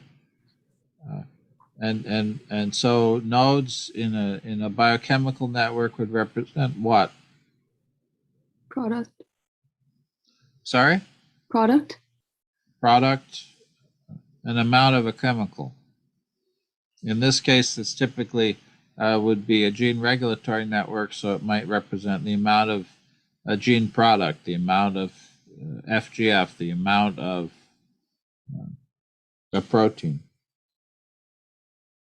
And what does this arrow mean? Remember, we went over different kinds of arrows, and unfortunately, in this version of Corbett's textbook, he uses a slightly different arrow notation. I warned you that different people use arrows differently. But what does an arrow with a T at the end of it mean?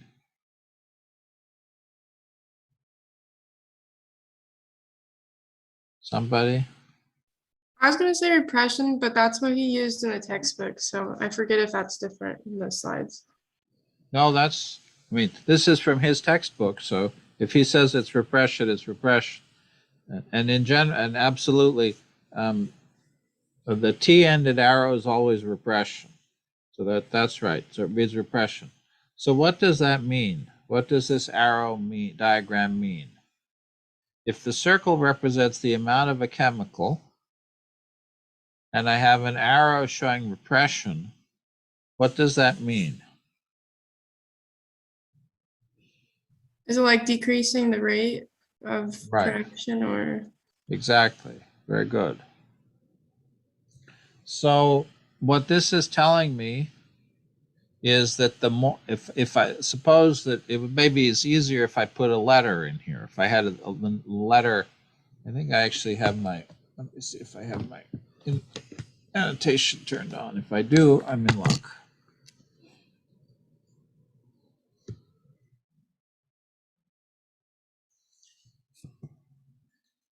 If I don't, then I'm not in luck. Let's see if annotate works.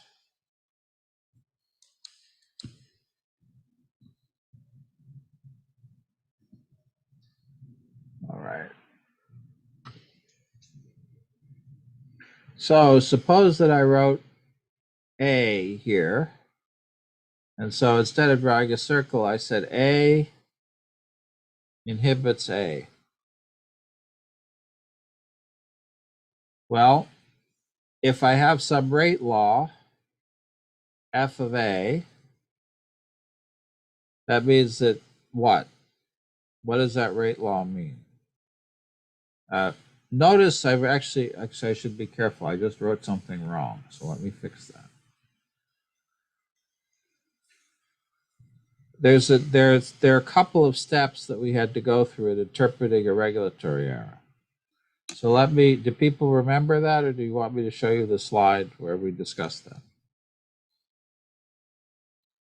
Maybe I should show the slide and just jump back to it. I apologize, I don't like jumping through slides very much, but we'll just have to do that. So the thing that Herbert is going to use differently is that his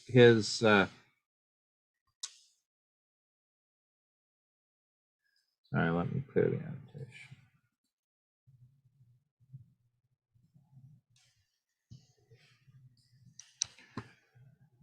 In Herbert's case, inhibition is written the same way, but he uses a pointed end arrow to represent activation. And the standard thing to do is to use a lollipop arrow for activation and a pointed end arrow for transformation or mass movement. But typically in regulation,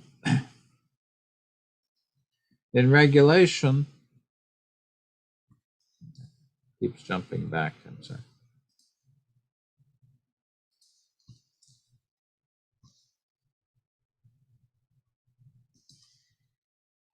In regulation, what we will see is something like this, where here molecular species S1 becomes molecular species S2, and the rate of that transformation is increased by the amount of A. In this case, the S1 becomes S2, and the amount of the rate at which that happens is reduced by the amount of R. That's what we mean by activation and about inhibition.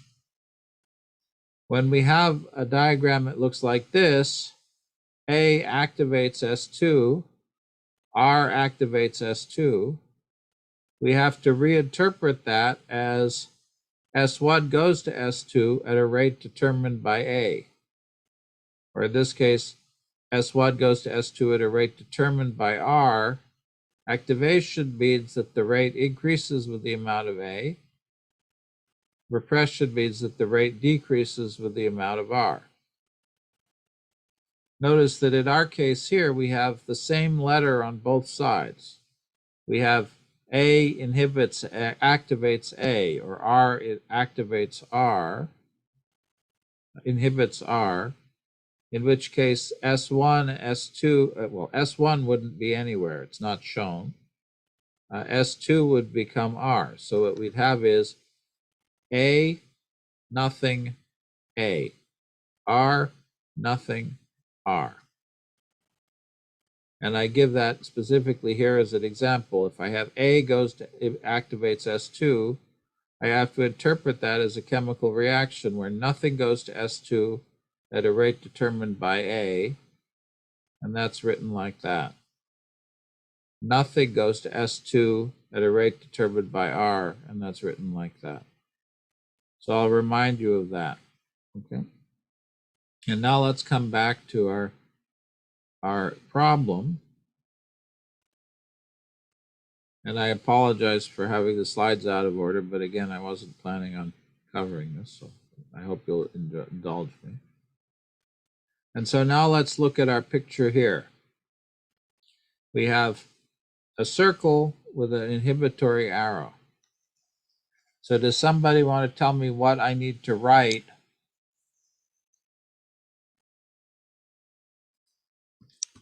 Somebody want to tell me what I need to write to represent this? If I call the species A, and I write this A inhibits A, what does that turn into as a chemical reaction? Somebody. Remember what I just said. How is A produced?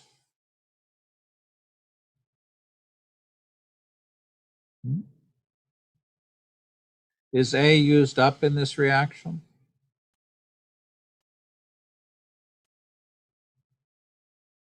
A is produced through nothing. So I have nothing goes to A. And what controls the rate at which A is produced?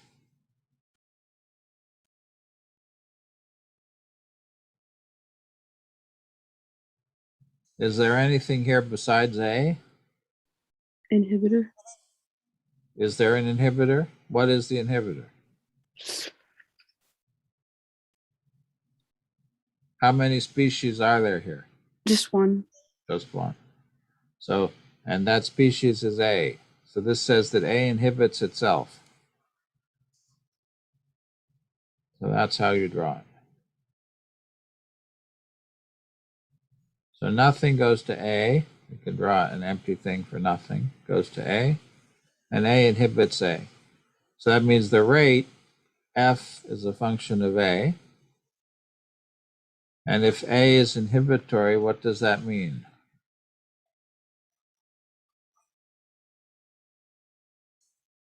As I increase the amount of A, does my rate go up or down?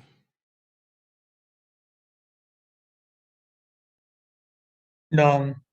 Down. Something like that. Okay. So now we can actually write this. Once we've got this form, let's make an assumption for what f of A is. And let's just assume, we'll assume that it's a Michaelis form. We talked about that. And so we're going to say that the rate f of A, and we can come back and go over these options a little bit more later, is v, some velocity, divided by 1 plus A over K, where K is a Michaelis constant. What does this look like? If A is 0, this has a value of V. So at 0, it's got a value of V. As A goes to infinity, it goes to 0. When A is equal to K, it's V over 2.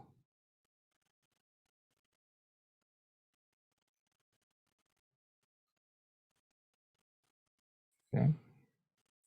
So now I'd like everybody to write a simulation of this model.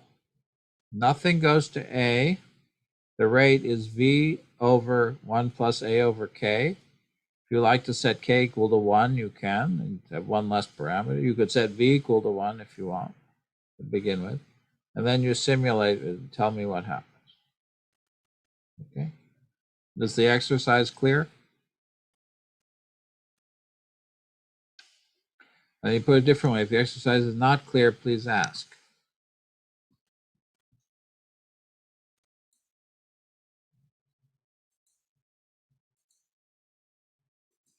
And Giuliano, if you think it's unclear or needs explanation, please jump in and say so.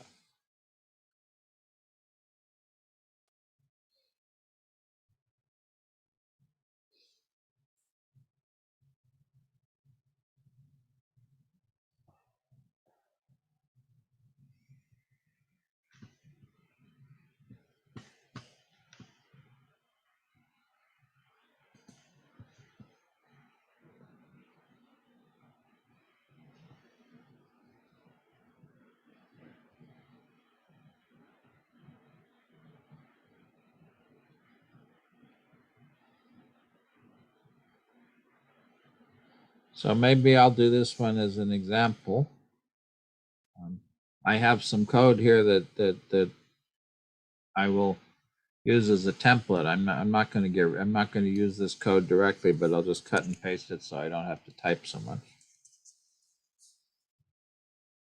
We'll call this, I'll call it inhibitor, auto inhibitor.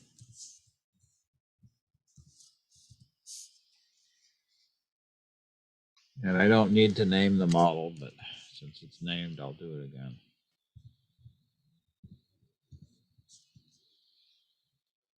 And we have only one reaction, which is nothing goes to A. And I've said that the rate law is V times, so V divided by 1 plus A divided by K.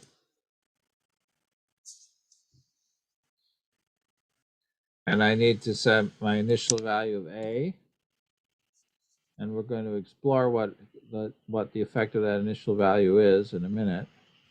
And actually, this is one, Giuliano, where it'd be nice to have sliders so we could change those initial values. But anyway, we won't. We'll set our initial value for V, make it 1. We'll set our initial value for capital K. We'll make it 1. We really don't care about it, but we'll have it. And now we will load our model, simulate it, and plot it.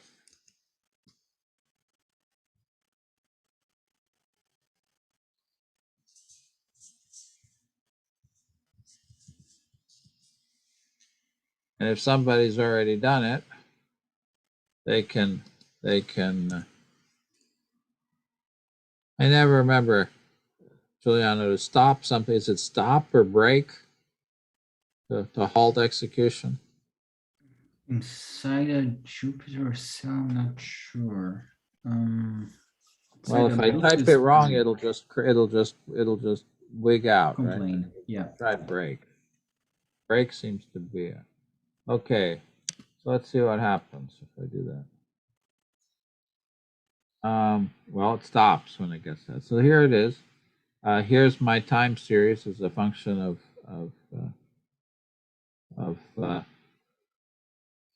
time. That's what I get. My value starts at 1, it goes up.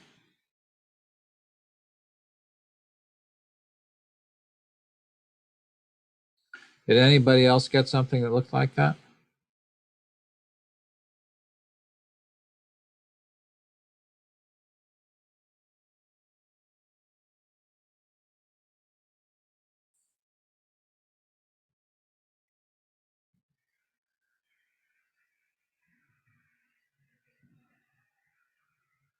We could also plot J0.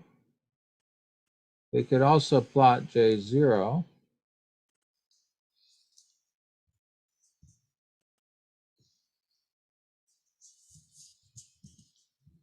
And see what happens to the rate as a function of time.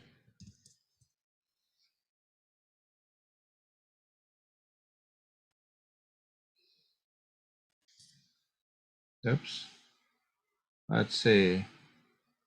What happened to what I'm doing here? Oh, because I put it in the wrong, I put it in the wrong place. Yeah. And you'll notice that the rate starts high at 1/2 and then goes down to 0. Are people able to replicate that? I can show it again. Nothing goes to A. You don't need to type model auto inhibit. You don't need to type reactions. You don't need to even name this, although it's useful to name it. Nothing goes to A. The rate is V divided by 1 plus A over K. We could leave the K out. A starts at 1. V is 1. K is 1. I simulated here for 2,000 time steps, and I plot time in J0. That is the rate. I plot it. And all of this stuff down here isn't doing anything, so I can delete it. Those are a bunch of, that's for doing, I don't want to delete that right at the moment. I want to have the parameter scan later on. And so if I plot that, this is the rate as a function of time, goes to 0. And if I plot, instead of plotting the rate, I can plot the value, A, as a function of time. The value goes up and it begins to slow down as I keep going. Were people able to do that?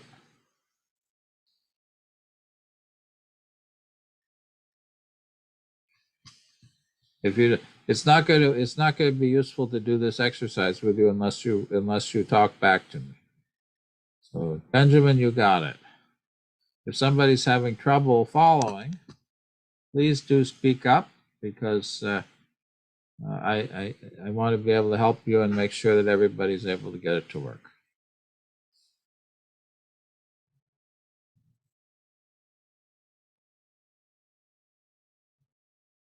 Now, if we were going to play with this more and try to understand the functional relationships here, what you would probably do is you'd introduce noise into the input, or you'd change the input value from 0 to 1 or something else.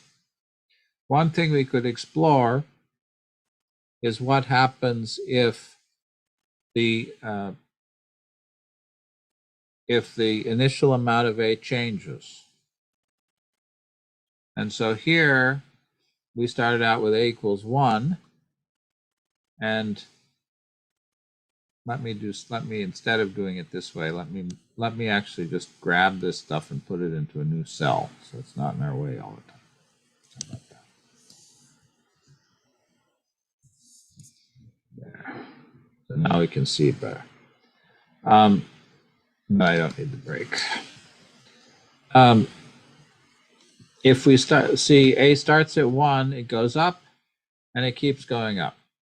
Suppose I started with A of 100. What's going to happen when I run it? Yes?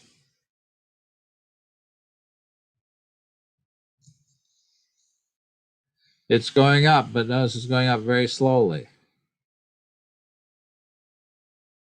because A is large, so this is a small number. So I could grab my little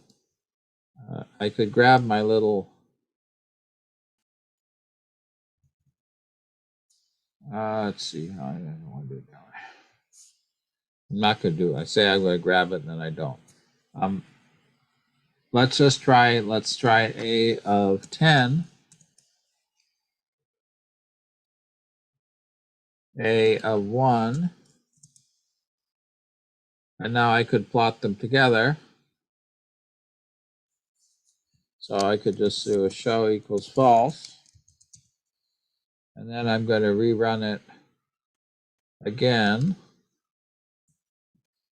rr.reset all, and I'm going to now set rr.a equals to 10.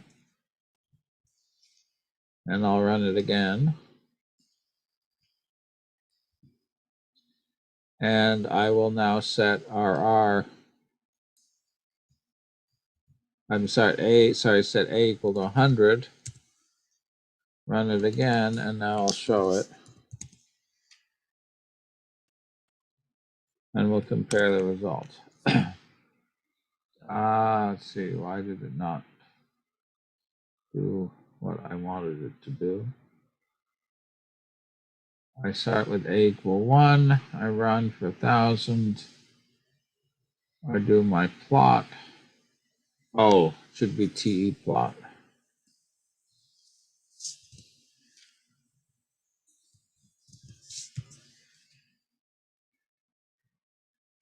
Have to do it that way.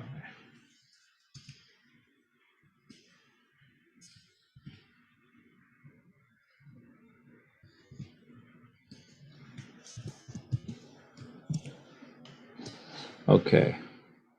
So here I started at 1, it comes up. I started at 10, it comes up. And notice they come to the same value after a while. So over a big range of initial conditions, after a long time, I get the same result. If I start way up at the top, it keeps going up, but it's slower. If I ran it long enough, these would converge. All right. So now, does everybody have something like this running? I will redo the poll, because if you don't, I need everybody to have this working. Because if you all have this working, we can do the rest of the exercise very quickly. Well, not very quickly, but reasonably quickly.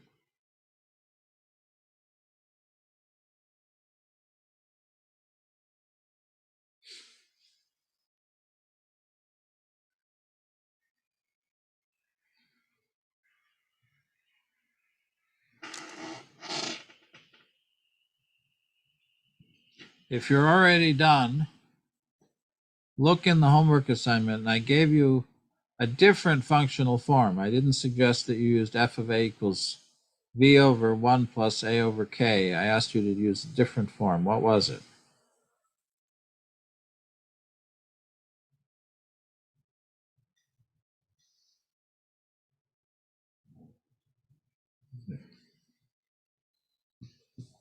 I suggested that you use a Hill function. And a Hill function would be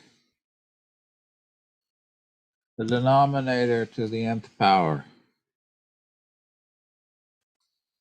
And let's set n equal to 4 here, like that. So if you're still working, you can just keep going. If you're not, if you're done, we could do that. Oops. Did I? Oh. I left out a parenthesis, huh? There we go. So in this case, things settle down a lot faster. In fact, I reach a steady state value. It doesn't keep going up.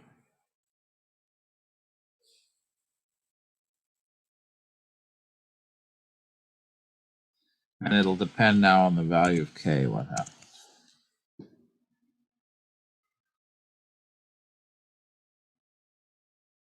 But you don't have to do that.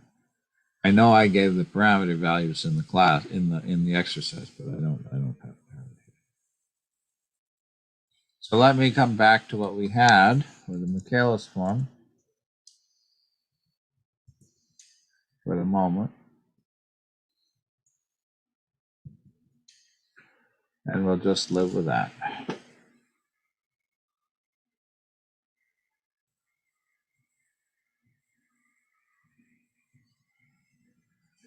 So that's not so exciting. If I change v, if I multiply v by 2, everything here will go up by a factor of 2. If I change the value of k, it will change the slope of the increase, and it'll change where the slope goes from being curvy to being more or less flat. It doesn't do much else. So this is sort of a boring, auto inhibition is actually sort of a boring result.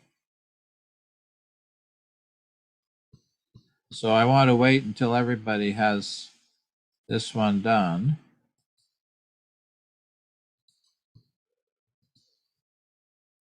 But I did want to show you some of the games you could play with this. Raising a to the over k to the nth power has an interesting effect. If the power is 2 or greater, then the thing shuts off and it'll reach a steady state. If the power is 2 or less, it'll keep increasing slowly with time. That's sort of a detail, but it's a specialty of this particular model. Okay, now let's look at the second one. What is the second? So people now say they need more time, which is okay. So somebody says they need help. So please speak up. Whoever needs help, speak up. That was me. For some reason, when I like my plot, it doesn't show like 3 lines like yours does. It only shows 2, but I think we have like basically the same code. Okay. But I might be missing something somewhere, but Well, are you changing the value of A to be different for each run? yeah. Like I for some reason it's only graphing like 2 of them. Like the top one and then the bottom one? Yeah, like the very bottom one it's not graphing for some reason. All right. Because if I set my value of A to be the same, then I'll only see 2. So that's could be happening. Or if I do a show equals false and if I don't do the show equals true, then that could happen. So but as long as you can see 2, that's all you need. Okay. For the moment. We can come back and do something fancier a little later, but let's get that. Okay. All right, so now let's try something which is not about the plot, but let's look at B. B is called autoactivation. And as I mentioned, Herbert uses a pointed arrow where it should be a circle at the end.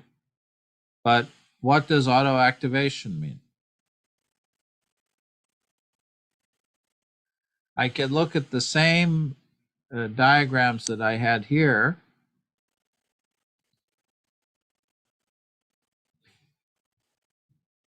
What should my arrow diagram be? If I see nothing of a chemical species that goes to itself, I'll write A, and then I'll have a little lollipop here instead of a pointed arrow. So that's what I've got. And so what does that turn into here on the bottom? How does this diagram change? What's different? Somebody. Well, I have an inhibitory arrow coming off of this one. Is that still inhibitory?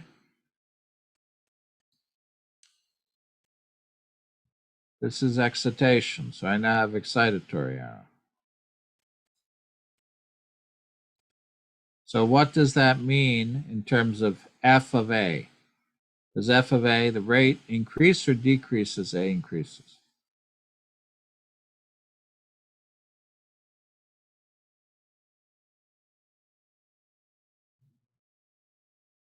Somebody speak up.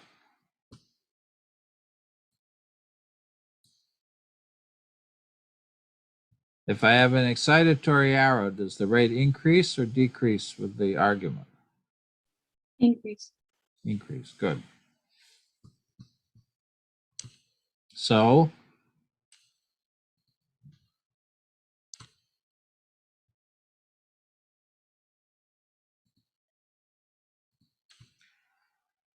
I now have to redo my diagram with a line that increases.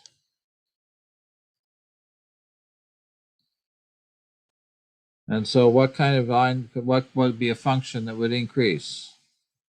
The simplest one I could write would be A times V over 1 I'll make it A over K there. V times A over K, don't need the K, over 1 plus A over K. That's now a version of this. What do I have to do here to make that work?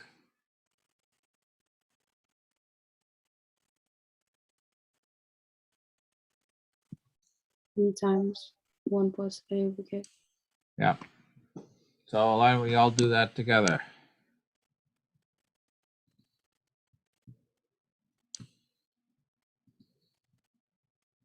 Does that say V times A over K as in just the A is being divided by K?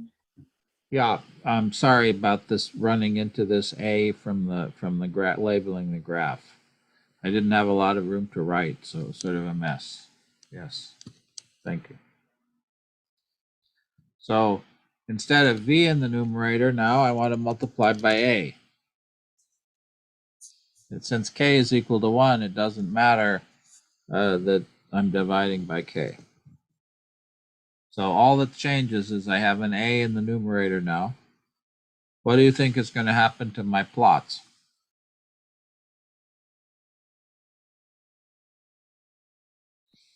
Why don't you run it and tell me what happens? Do they change or are they the same?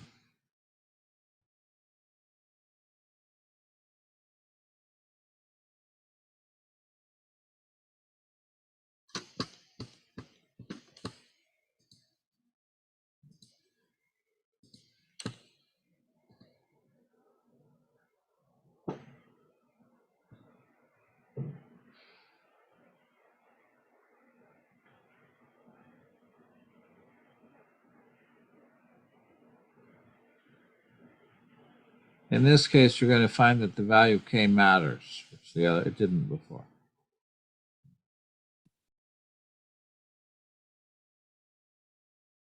What do you get? You may need to change these initial values of A. They may not be the things you need. Somebody spoke, was it Delaney that was, go ahead, what did you get? An exponential increase. Exponential increase, anybody else?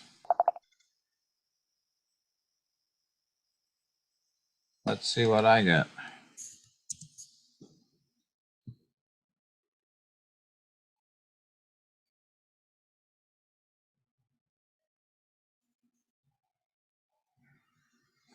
I get an increasing amount of A, if A is big. Maybe not so exciting. Let's see what happens if I start with a small value of A. I just realized that I had 2 asterisks. It was V raised to A as well. So my answer might be wrong. So let me switch. Let me try A equals 1, A equals 0.1, and A equals 2. Well, not very much interesting happens, but I'm running it for a very long amount of time. Let me try running it for a shorter amount of time. See if anything happens interesting at the beginning.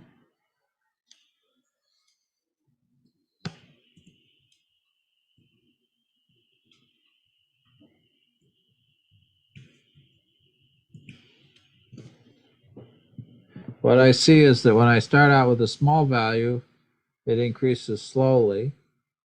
When I start with a larger value, it increases faster, which is what I expect, and eventually all of the lines become parallel.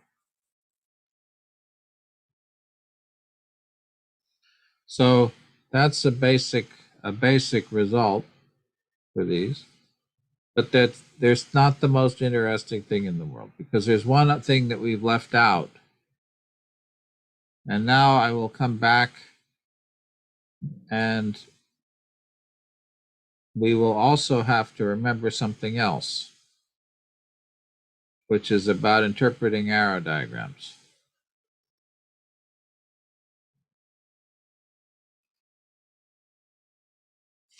And this actually is not in this diagram, not in my slide. So actually, I'm sorry, I left out the slide that I needed. We'll come back. Which is when we're talking about real chemicals,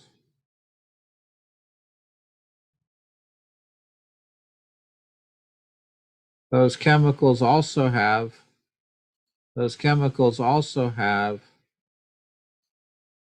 decays.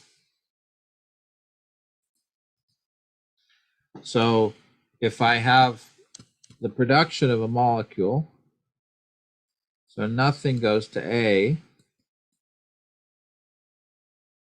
in reality, A breaks down to nothing again.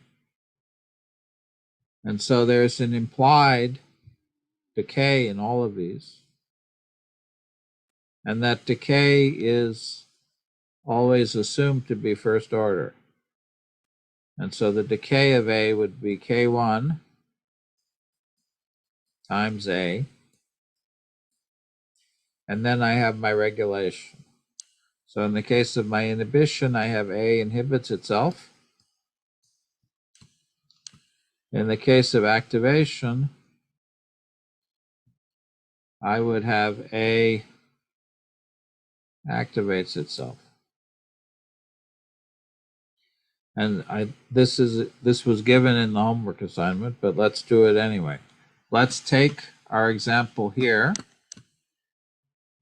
and include the decay. So how do I include the decay? I include the decay by writing J1, new reaction. A goes to nothing at a rate K1 times A. And I'll set K1 equal to 1, just like everything else.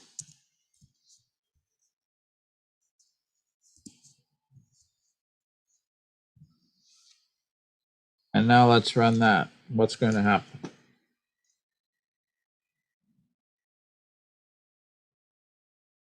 Try it. Maybe we should go back and do the inhibition first, but we'll try this.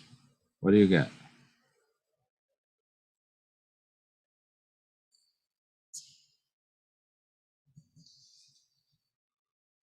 Now I see decay. Everything decays. Perhaps I picked a value of K1 that's too big. Let's make my K1 a little bit smaller. I give values actually that I suggest in the homework, but I'm not looking at. There we go. Make K1 a half.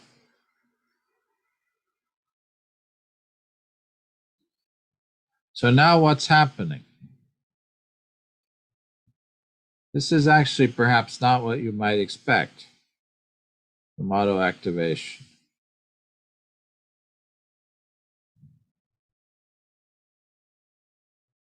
What I'm getting is that if I start with a small amount of A, the amount of A increases and reaches a stable value. If I start with a large amount of A, the amount decreases. So this circuit is giving me the same amount of A no matter where I start.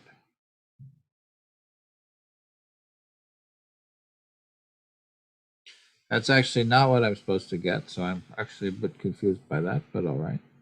We'll live with it. Let's try the other one. Let's try the auto inhibition, where I don't have that term, and run the same thing. It seems to be doing the same thing. No matter where I start, I wind up with the same final value. That's right. Auto inhibition should do that. Auto activation shouldn't do that. And I have to figure out what I did wrong. So let's look at this one. I have nothing goes to A at a rate V over 1 plus A over K. Let's get rid of the K and just say, well, it's 1, so 1 over A. A decays, and the rate of decay is 1/2 times A. So the rate of production and the rate of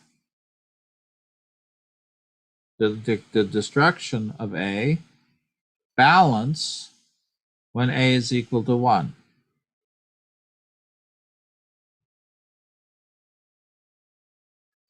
And if I wanted, I could actually plot that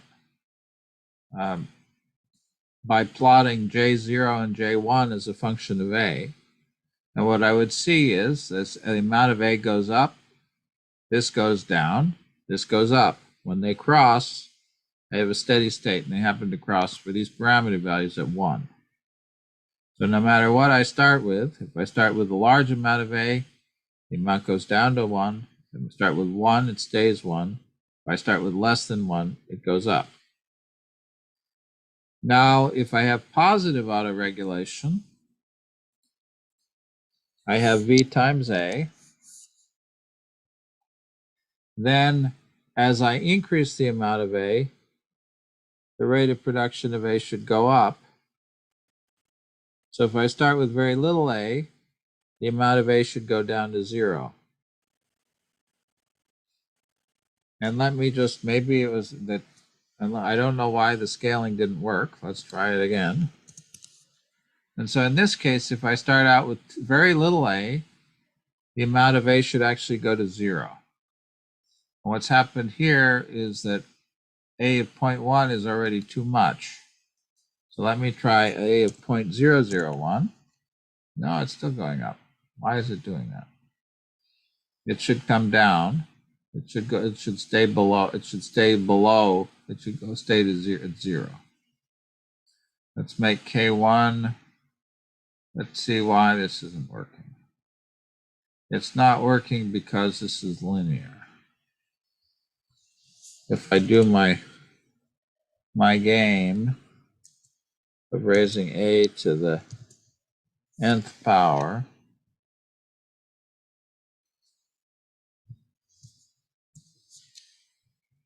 good, there it works. So if I raise my, and I'm sorry about doing this on the fly, but I don't have the other slide with me.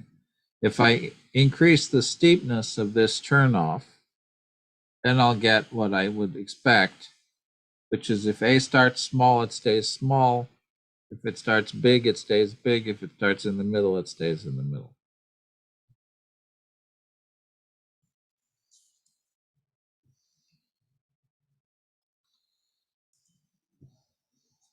Well, we'll come back to this one. Notice, though, that something is happening. If I start with a very small amount of A, the amount of A stays low for a long time and then begins to come up. If I start with a big amount of A, the amount of A comes down and reaches a steady state. If I start with an intermediate amount of A, the amount of A is constant. And the trick here is going to be that if I balance this right,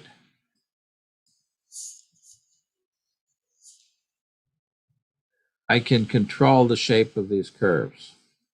I can control how long I stay low, how long I stay high, and where my equilibria are.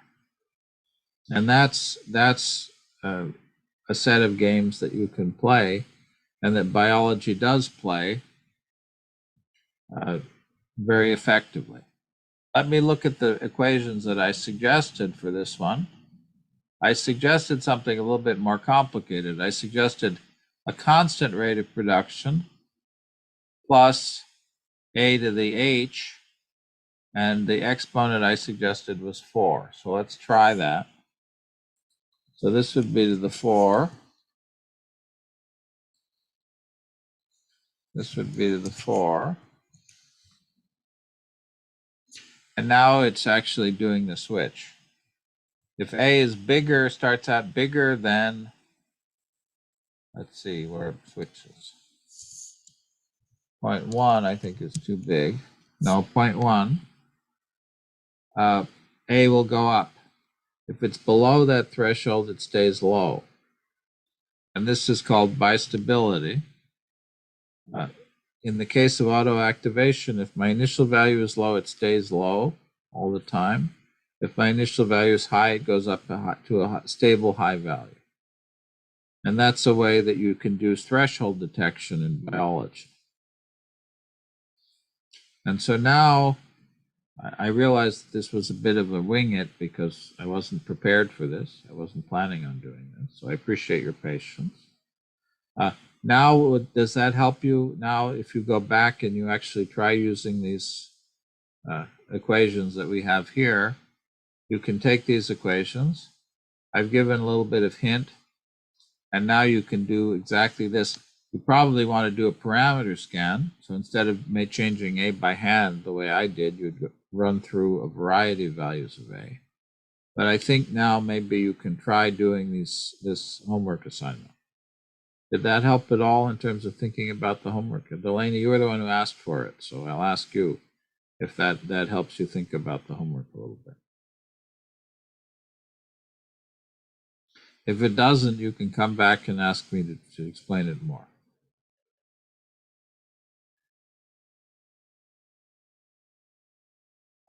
I didn't pick the prettiest parameter values, I'm afraid. The decay rate that I have here is actually quite large.